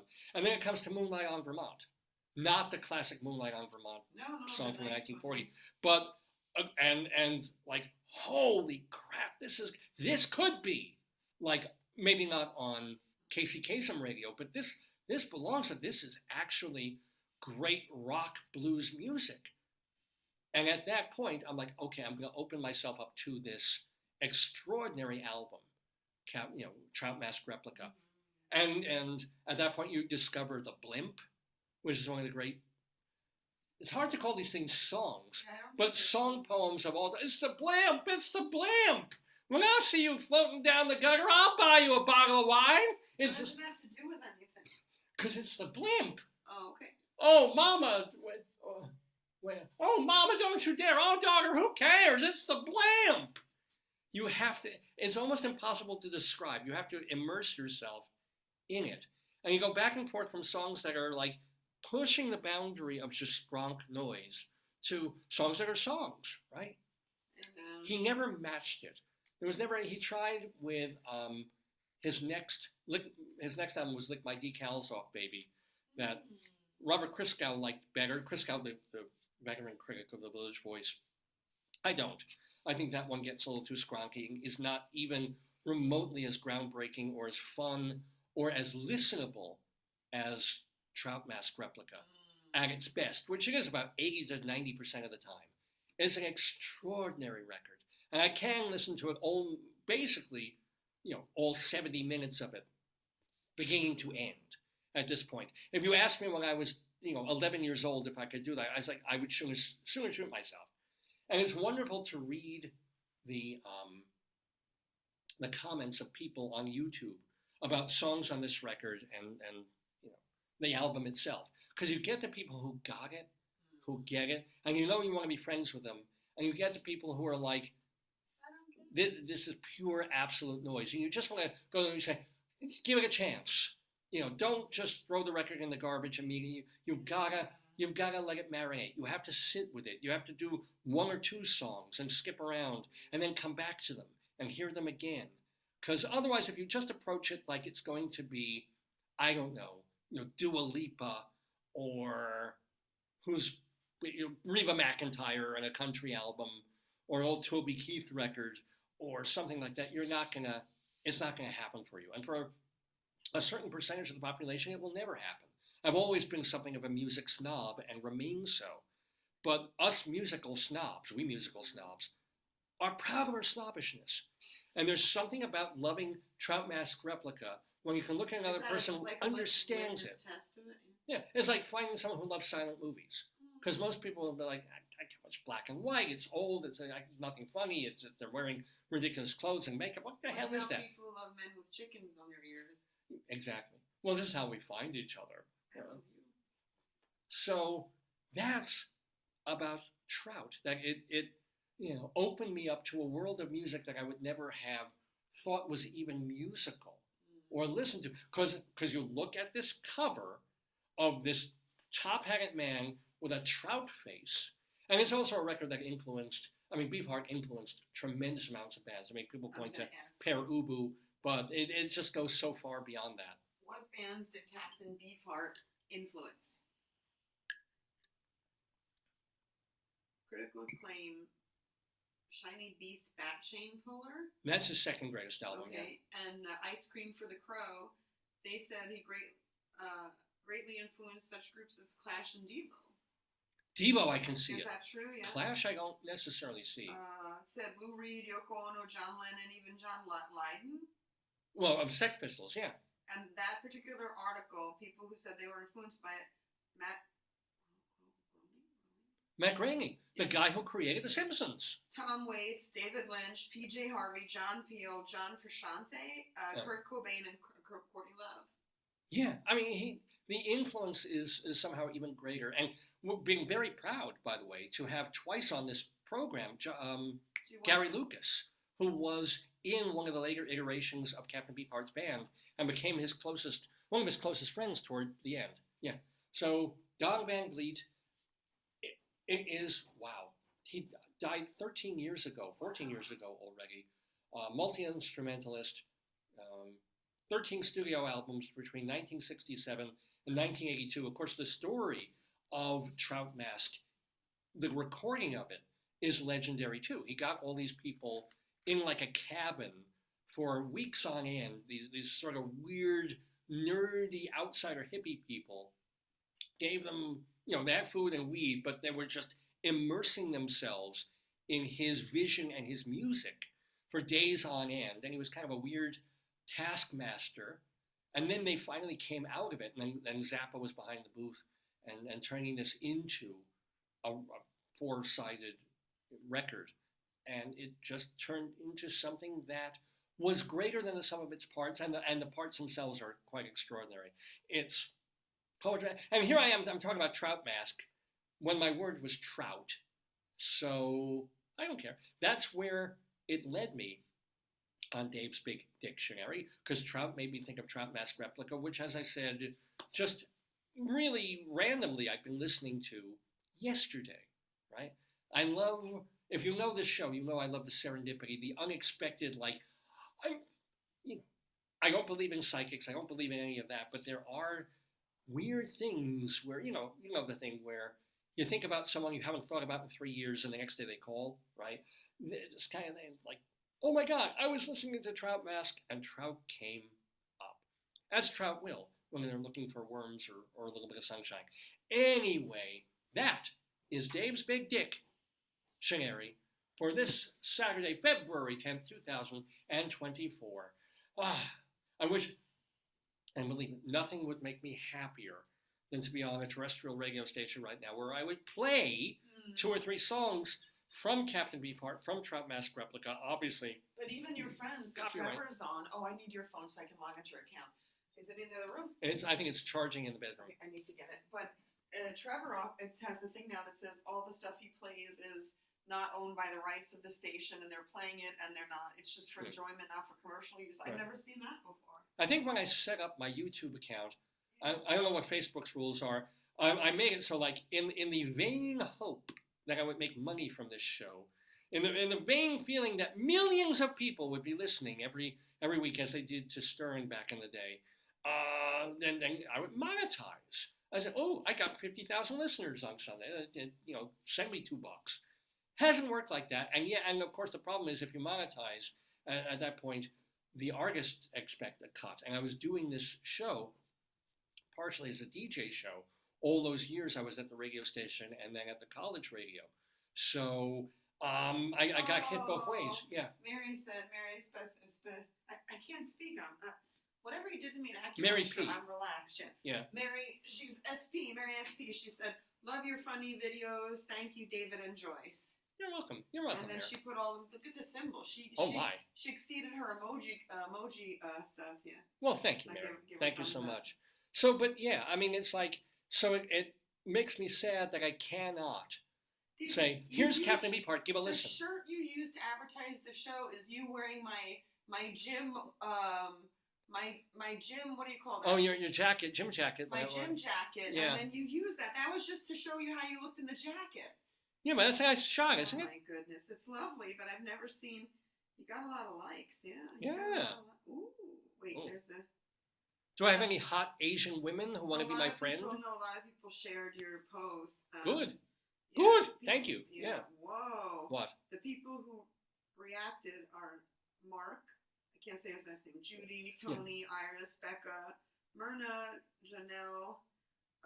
Miyu, and then a bunch of other people. Well, a bunch. I love it. Thank you. Thank you, guys. I hope you enjoyed watching the show. We're not done yet. We still have 2 things to do. We have our Friends of the Daverhood, as well as our Colorado Limerick of the Damned, where we're going to La Jara, Colorado. What, babe? We missed. We missed people? What do we miss? So we missed, Richard Goldklein. We missed 8 comments. All right, share, please. Yeah. Richard Goldklein said tilapia was moist the fish. Moist the sheep. What? Yeah, let me. I don't know what the comments mean. Oh, you were talking about tilapia. Oh, okay. I was like. Well, tilapia was moisture the fish. Many anti-Semitism objected, hence the name change. Oh, it's a joke. He's being. Oh. We were looking for the original name of tilapia instead of perch and orange belly. He's like, no, his original name was moisture. And then people objected because they were anti-Semitic, so they changed it to tilapia. They But made why it sound are they European. comments? I hadn't checked. I'm sorry. Yeah. And then he corrected himself to say anti-Semites. Then he said Eric Burden Yeah, what did he say? of the animal. I guess Eric Burden was influenced by Cap. I don't know what he's referring to at that. What did he say? When these came in, just Eric Burden. Okay. The name Eric Burden. Okay. I don't know. And then Marie's still having trouble getting sound. Please look into. No, no other people are complaining, No. but we might be No. low. Remember, Marie, if you're trying to listen and you're having trouble on Facebook, our sound is fine when the Oh, the, yeah.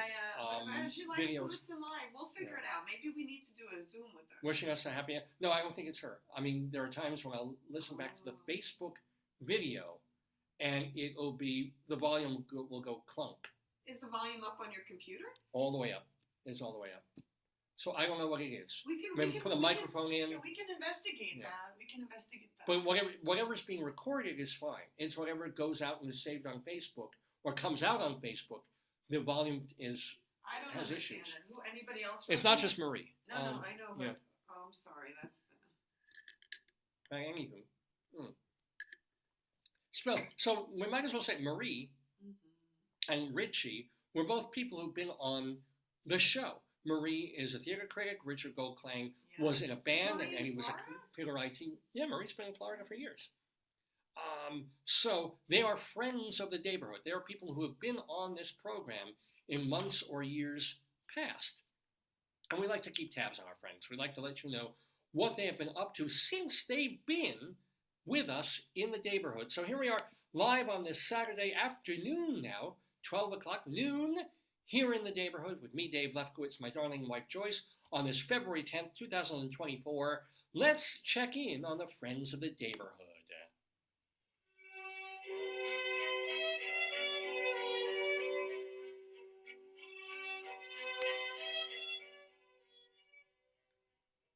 And so you have 2 more weeks to catch Night of the Iguana, the Tennessee Williams semi-classic. Never been a real fan of the play, but Austin Pendleton, alert, Austin Pendleton.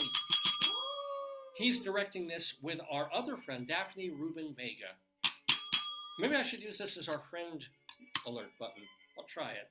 It's at the Signature Theater off Broadway, all the way over on like 10th Avenue and 42nd Street, now through February 25th. Steve Kaplan's Comedy Intensive, which is an interactive comedy writing workshop.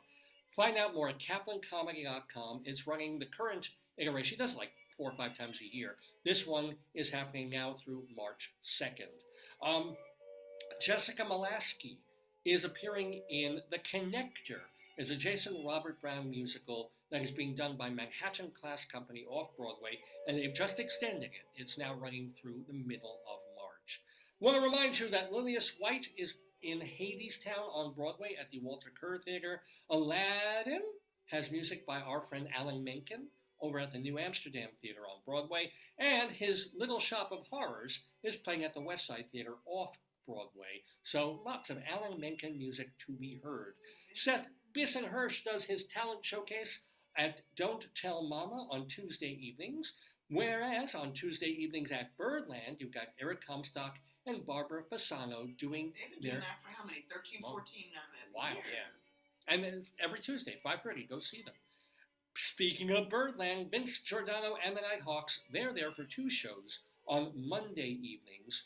And, of course, Jim Caruso's Cast Party every Monday night at Birdland, birdlandjazz.com for tickets. StageBuddy.com is a website of New York nightlife, founded and edited by our great friend Evan Seplow. David Sheward, he was on our quiz last week and has been on many, many of our shows. He's a theater critic and he reviews Broadway and off-Broadway for TheaterLife.com, CulturalDaily.com, and my very own TotalTheater.com. Also read his blog, The David Desk. Oh, yeah. Leslie Will Hoban they be Blake, on next week? if we have a quiz, Okay. I'm not sure. Leslie Hoban Blake, who, if we do have a quiz, she'll be writing some of the questions. Oh, good. She is on to On the Aisle with our mutual friend Charlie Gross. They review theater there too. I'm just checking the weather. I have no idea what It looks gray outside, but it's warm. Yeah. And then Vicky Quaddy, she does Late Night Catechism and Are You Smarter Than Your 8th Grade Nun? out there in Chicagoland and environs. Find out more at nunsforfun.com. Those, my friends, are the friends of the Daverhood.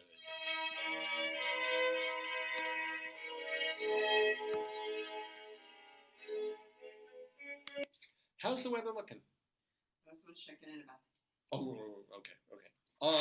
Anyway, we have, even though we've already run overtime, I was worried that we wouldn't have enough material to fill a 3-hour show this morning. I really was. We didn't have a guest.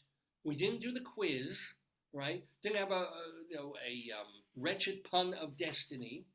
Didn't have Rabbi Saul doing a rabbinical reflection. We just had stuff. And yet somehow, What time is it, it's 11? 12. Oh my God!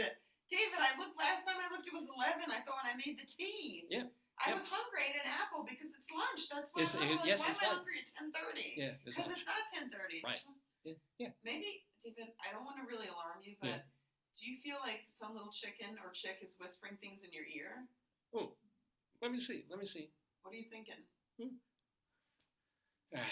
Always. He wants me to lend him a couple of bucks. Oh! That one you like. That one you found amusing. Anyway. No, our friends are helping. So the guy upstairs from G at the lab specializes in the thing I'm asking for. Yeah, so he's going to ask for recommendations. Yes. Yeah. This is off. Yeah.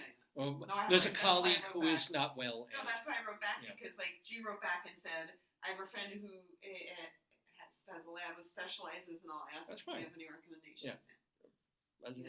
Best of luck, because this is someone that my wife likes a lot. And I like a lot of people, even if people are mean to me. I don't tolerate that. This person isn't, but I don't want to tolerate the behavior. But you can love the person and hate their actions. Yeah.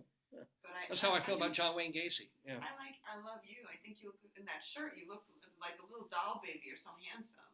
Look at how handsome you are. A little doll A baby. little male doll baby, like a Ken doll, like a Ken G.I. Joe doll. It's like, oh, you're like almost as good looking Steve Buscemi. I'm like, thank you. You're not Steve No. Buscemi. I didn't say that. No, I'm kidding. I was just. Why would I say that? I'm not saying. It's like, oh, you look so handsome. You're a doll baby. When you get upset, the chicken's tail flaps. Look, when you're like upset, he's like. Well, on the show, I just wing it. Oh, what? Oh. Huh, how do you like that? He's going to spend the rest of the afternoon reading Charles Dickens, his favorite Dickens novel, Beak House. All right, okay, all right. Oh, well, pluck you. All right, enough. It's like 3 p.m., David. Show You is have going to no see. gas. Oh, do you remember when we used to do 5 and 7 hour shows? Come on, this is nothing. I need to get my Depends. David, I'm telling you, I haven't been to the bathroom in 3 hours. You have. I can't not. You did story time. I learned about. No, you didn't do. It wasn't really a story. We did do story Yeah, time. but it wasn't story time. It was like educational reading. Story time's like, you tell the story. There's a plot. This was just like facts about animals that were disturbing. With backbones, yes. And bad rhyming. Oh, you got to do the pun of the week, right? Your pun of the. Well, no pun. There's no wretched pun of destiny, but we do have our Colorado Limerick of the day. Oh, okay, I'm ready. Where we're going to La Jara, Colorado. So I'm going to tell you just a little. There isn't that much to say about La Jara, Colorado, and then I'm going to do a short, evil poem, a limerick, a 5-line poem about it. That's why we call it our Colorado Limerick of the Damned. You're the poetry. A limerick is a comic verse of 5 lines, in which lines 1, 2, and 5 will end with words that rhyme. And likewise, verses 3 and 4 also end with words that rhyme. So this is a limerick. Rocky Mountain, Colorado. Yes, Colorado, indeed, ladies and gentlemen, Rocky Mountain high up there. So, we go to La Jara, Colorado. It's La, and then Jara, which makes me wonder, can you, you're when you're next, I said, can you Google Guadalajara? Because I wonder if, like, Guaga, if it connects together or what it means, as opposed to the word La Jara, which means rock rose. And that is a kind of flower. It's a rose, I guess, that grows in kind of dry and rocky climes, which Colorado would be. So La La Jara is Rock Rose. It's a small town, La Jara, Colorado. Since 1902, it's incorporated in far south central Colorado. It's only a third of a square mile big, but it's got about 700 people living there. It's on the San Luis Valley bordering New Mexico. And so, amazing enough, you can take the scenic railroad that cuts through La Jara. It's the Cumbres and Toltec Scenic Railroad that it runs. It starts at Antonito in Colorado and goes all the way down to, not all the way down, it goes a couple of miles to Chama, New Mexico. And so it takes this kind of cool route. And it doesn't actually stop. You can't pick it up in La Jara, but you can just kind of look out the window and say, oh, there's La Jara. Cool, nice. So anyway, that is really all I have about La Jara, Colorado. Let me share with you a poem, a 5-line limericky poem. I have to look up the name and spelling of the disease. Yeah. Wait, let me just do this real quick. Yeah. And then, well, let me vamp for a little. Let me also remind you, if you like my Colorado limericks of the damned, you can go to my website, davelefkowitz.org, and read my writings, which are separate from my shows that we put on davesgotby.com. But if you want to read things like these ridiculous poems that I write, my song lyrics, if you want to read theater journalism articles that I've written over the years, and interviews with some pretty famous people that were published in Long Island Woman or late lamented Long Island Pulse magazine, stuff that I was writing in the 1980s, all the way up through like last couple of months. The place to go is my archive, personal archive, davelefkowitz.org. It's all arranged there. It's very searchable. So maybe you feel like reading one of my funny one-act plays. And hey, if you are from a theater company anywhere in the world, please do read my fucking one-act plays and my full-length play. There was my play, Blind Date, which has been posted on my website. Someone read it. Someone in India. And they ended up producing the show in Chennai and doing a wonderful version of it. That's actually posted on I think on Dave's Gone By Now, or one of the websites, or on YouTube, and there's a link to it from davelefkowitz.org. So you can not only read my play, Blind Date, but watch this version that was done in India, in Chennai, India, just a few years back. And it happened only because they saw my show, my play, full out there on the website. So maybe, hey, maybe you have an off-Broadway theater, maybe you have an off-Broadway theater equivalent somewhere else in the country or in another country. You're looking for a short, weird, zany, funny comedy, or some of my more dark satirical pieces, davelefkowitz.org. You can also find, my full-length plays, a couple of screenplays, the stuff that I've written over the years and collected and amassed. davelefkowitz.org. Don't forget also to check out davesgoneby.com, davesgoneby.com, davesgoneby.com. That is, of course, where you find out about the show and have access to every show we've ever put on. It's from the very first one to a show from 15 years ago, from 4 years ago. They're all there, and especially the last few years are in really fine condition. Last couple of years have been video. davesgoneby.com. We also keep our archives at archive.org and at the audio archives at castbox.fm. So lots of different ways to keep tabs on the program, not to mention this Facebook page, which please tell your friends, your family, and especially your enemies and naysayers. Send them to this show. Tell them about it. It's all about getting more people knowing about the program. That allows me to feel like I'm talking to more folks. Also get more guests, because the more people we have watching, the more notoriety we have. So anyway, it's all here. Check it out. Hannah, are you able to? Yeah, I just want to write back. I know, yeah. I'm trying to figure out. Okay, I'm sorry. La Jara, Colorado, for our Colorado Limerick of the Damned.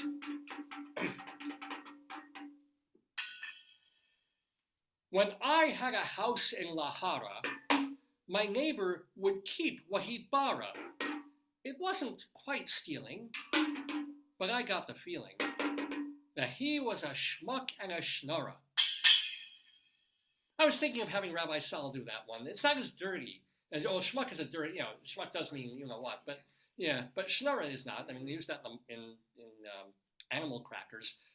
But if you have any problems with my Colorado Limericks of the Damned or any aspect of the show, yeah, it really was actually. But you can email me, davesgoneby@aol.com. davesgoneby@aol.com. I try and read every letter that I get. I don't have time to answer them. Plus, you can always post on Facebook under the show or message me if you're a Facebook friend, or you don't even have to be, I think, a Facebook friend. You can just message me if you have a Facebook account. Either way, I'd love to hear from you. Love to hear certainly your compliments and the lovely emojis and emoticons that people like Mary will send. Whatever you want to share, I'd love to see and hear. So it's, again, davesgoneby@aol.com. Our Twitter feed is RadioDave2, RadioDave the number 2. Our Instagram is david.lefkowitz. And at this point, we're not on TikTok. I probably should be. We're not on any of the others. What is it? Snap, Flash, Chat, what? I'm behind that. Yeah. You're like, I'm going to ask. No, because Snapchat is not a thing. It's where people talk to each other. Or is it? And there was that Periscope one for a while. Let me see. What are the 3 most popular social media platforms used? What? That's not true. It says Facebook, YouTube, WhatsApp, Instagram. So you're hitting WhatsApp. That's WhatsApp is mostly just chatting. It's not. So I'm thinking, but TikTok isn't TikTok. Was TikTok not social media? So it says here for 2023 was Facebook, Instagram, Twitter, YouTube, and TikTok. In 2023. TikTok just skews younger, but it's not the most popular yet, or still. Yeah. That's the one all the students are whatevering. Facebook is so 2019. Whatever. Anywho, this has been, speaking of numbers, the 930th episode of the Dave's Gone By Facebookio Podcastio Programmio of the Stream with me, Dave Lefkowitz, and my wonderful wife, Joyce. So, happy Valentine's Day. And, if there's someone you love, and it doesn't have to be a partner or anything, tell them and show them. If there's someone you hate, maybe Valentine's Day is the perfect opportunity. They're not expecting it. They're busy, they probably have wife and kids or some person they're dating, and you despise them. This is a good day to bring them down a notch. As they're holding their box of heart-shaped Valentine candy, to just kick them in the ass. Valentine's Day is the perfect day to do that. As we said before, Happy Chinese New Year to all of you. It makes me have a hankering now for Chinese food, quite honestly. But you know what? The holiday goes on for 2 weeks, so plentiful opportunity for Jews and everybody else to go partake in Chinese food that we love and essentially need for our well-being. And what else? Was there another one? Happy, which it was that picture showed it was some kind of day. And was it Muffin Day? Or, It was. The 10th. Remember, I'm pointing to it in the picture? I forgot already what it was. Oh, Movie Day. Happy Movie Day. Go watch a movie. Or rent a movie. Or put one in your Blu-ray or DVD. Or just stream one. Or watch one on Netflix or something. Enjoy, speaking as a film professor, enjoy a movie today. It's National Happy Movie Day, or whatever they call it, Good Movie Day. And what else? And I do want to tell you that we should be here next Saturday, February 17th, for the 931st episode of the show. And we already know that on February 24th, Deb Margolin, longtime theater person, actress, and writer, and solo, kind of out of the Karen Finley School, performer, Deb Margolin, will be our guest in the Daverhood. We might have a guest next week. We might not. We might have a quiz next week. Might not. We might even throw a curve and not do our Limerick next week, because they're getting tougher to do, let me tell you. Will I do Bunion Watch? The only way to know is to tune in 9 o'clock Eastern Time, right here right on this Facebook page for the 931st episode of the Dave's Gone By show. Until then, don't miss your Dave's going by. Want to say publicly to my wonderful wife, I love you, and happy Valentine's Day to you. And Valentine's Day to your mom and to my mom and to moms everywhere and to my two aunts who are still alive and well, thank God. So, and you know, my heart, my love, of course, to all of you listeners out there too. Have a great week and gone by. Days gone by, they're gone. Days gone by, they're gone. Days gone by, they're gone. And I forgot to mention one thing, of course, before, because I can't let this go. Forgot to mention one thing. You know, if you never heard of Captain Beefheart, I forget. The way that we used to open the show for years was with, and I can play just a piece of it, Tropical Hot Dog Night, which is, of course, Captain Beefheart and his magic band. So let's see just a piece of that. Where is it? Here. Oh, I can't, well, no, let me, I don't have the opening. Let me just.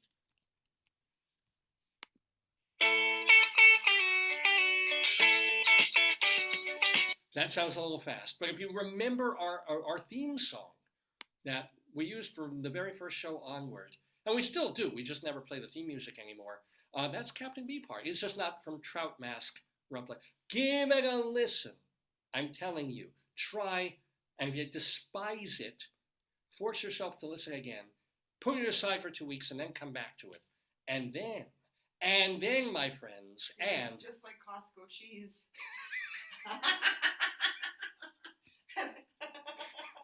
That's how listeria happens. Was it from No. It was Walmart cheese. Also, Yeah, and Costco, Trader Joe's. Anyone who had cheese, all the stores buy cheese from the same cheese man. Uh-oh. I just cut the cheese, so there you go. Get off the plane. And go bye!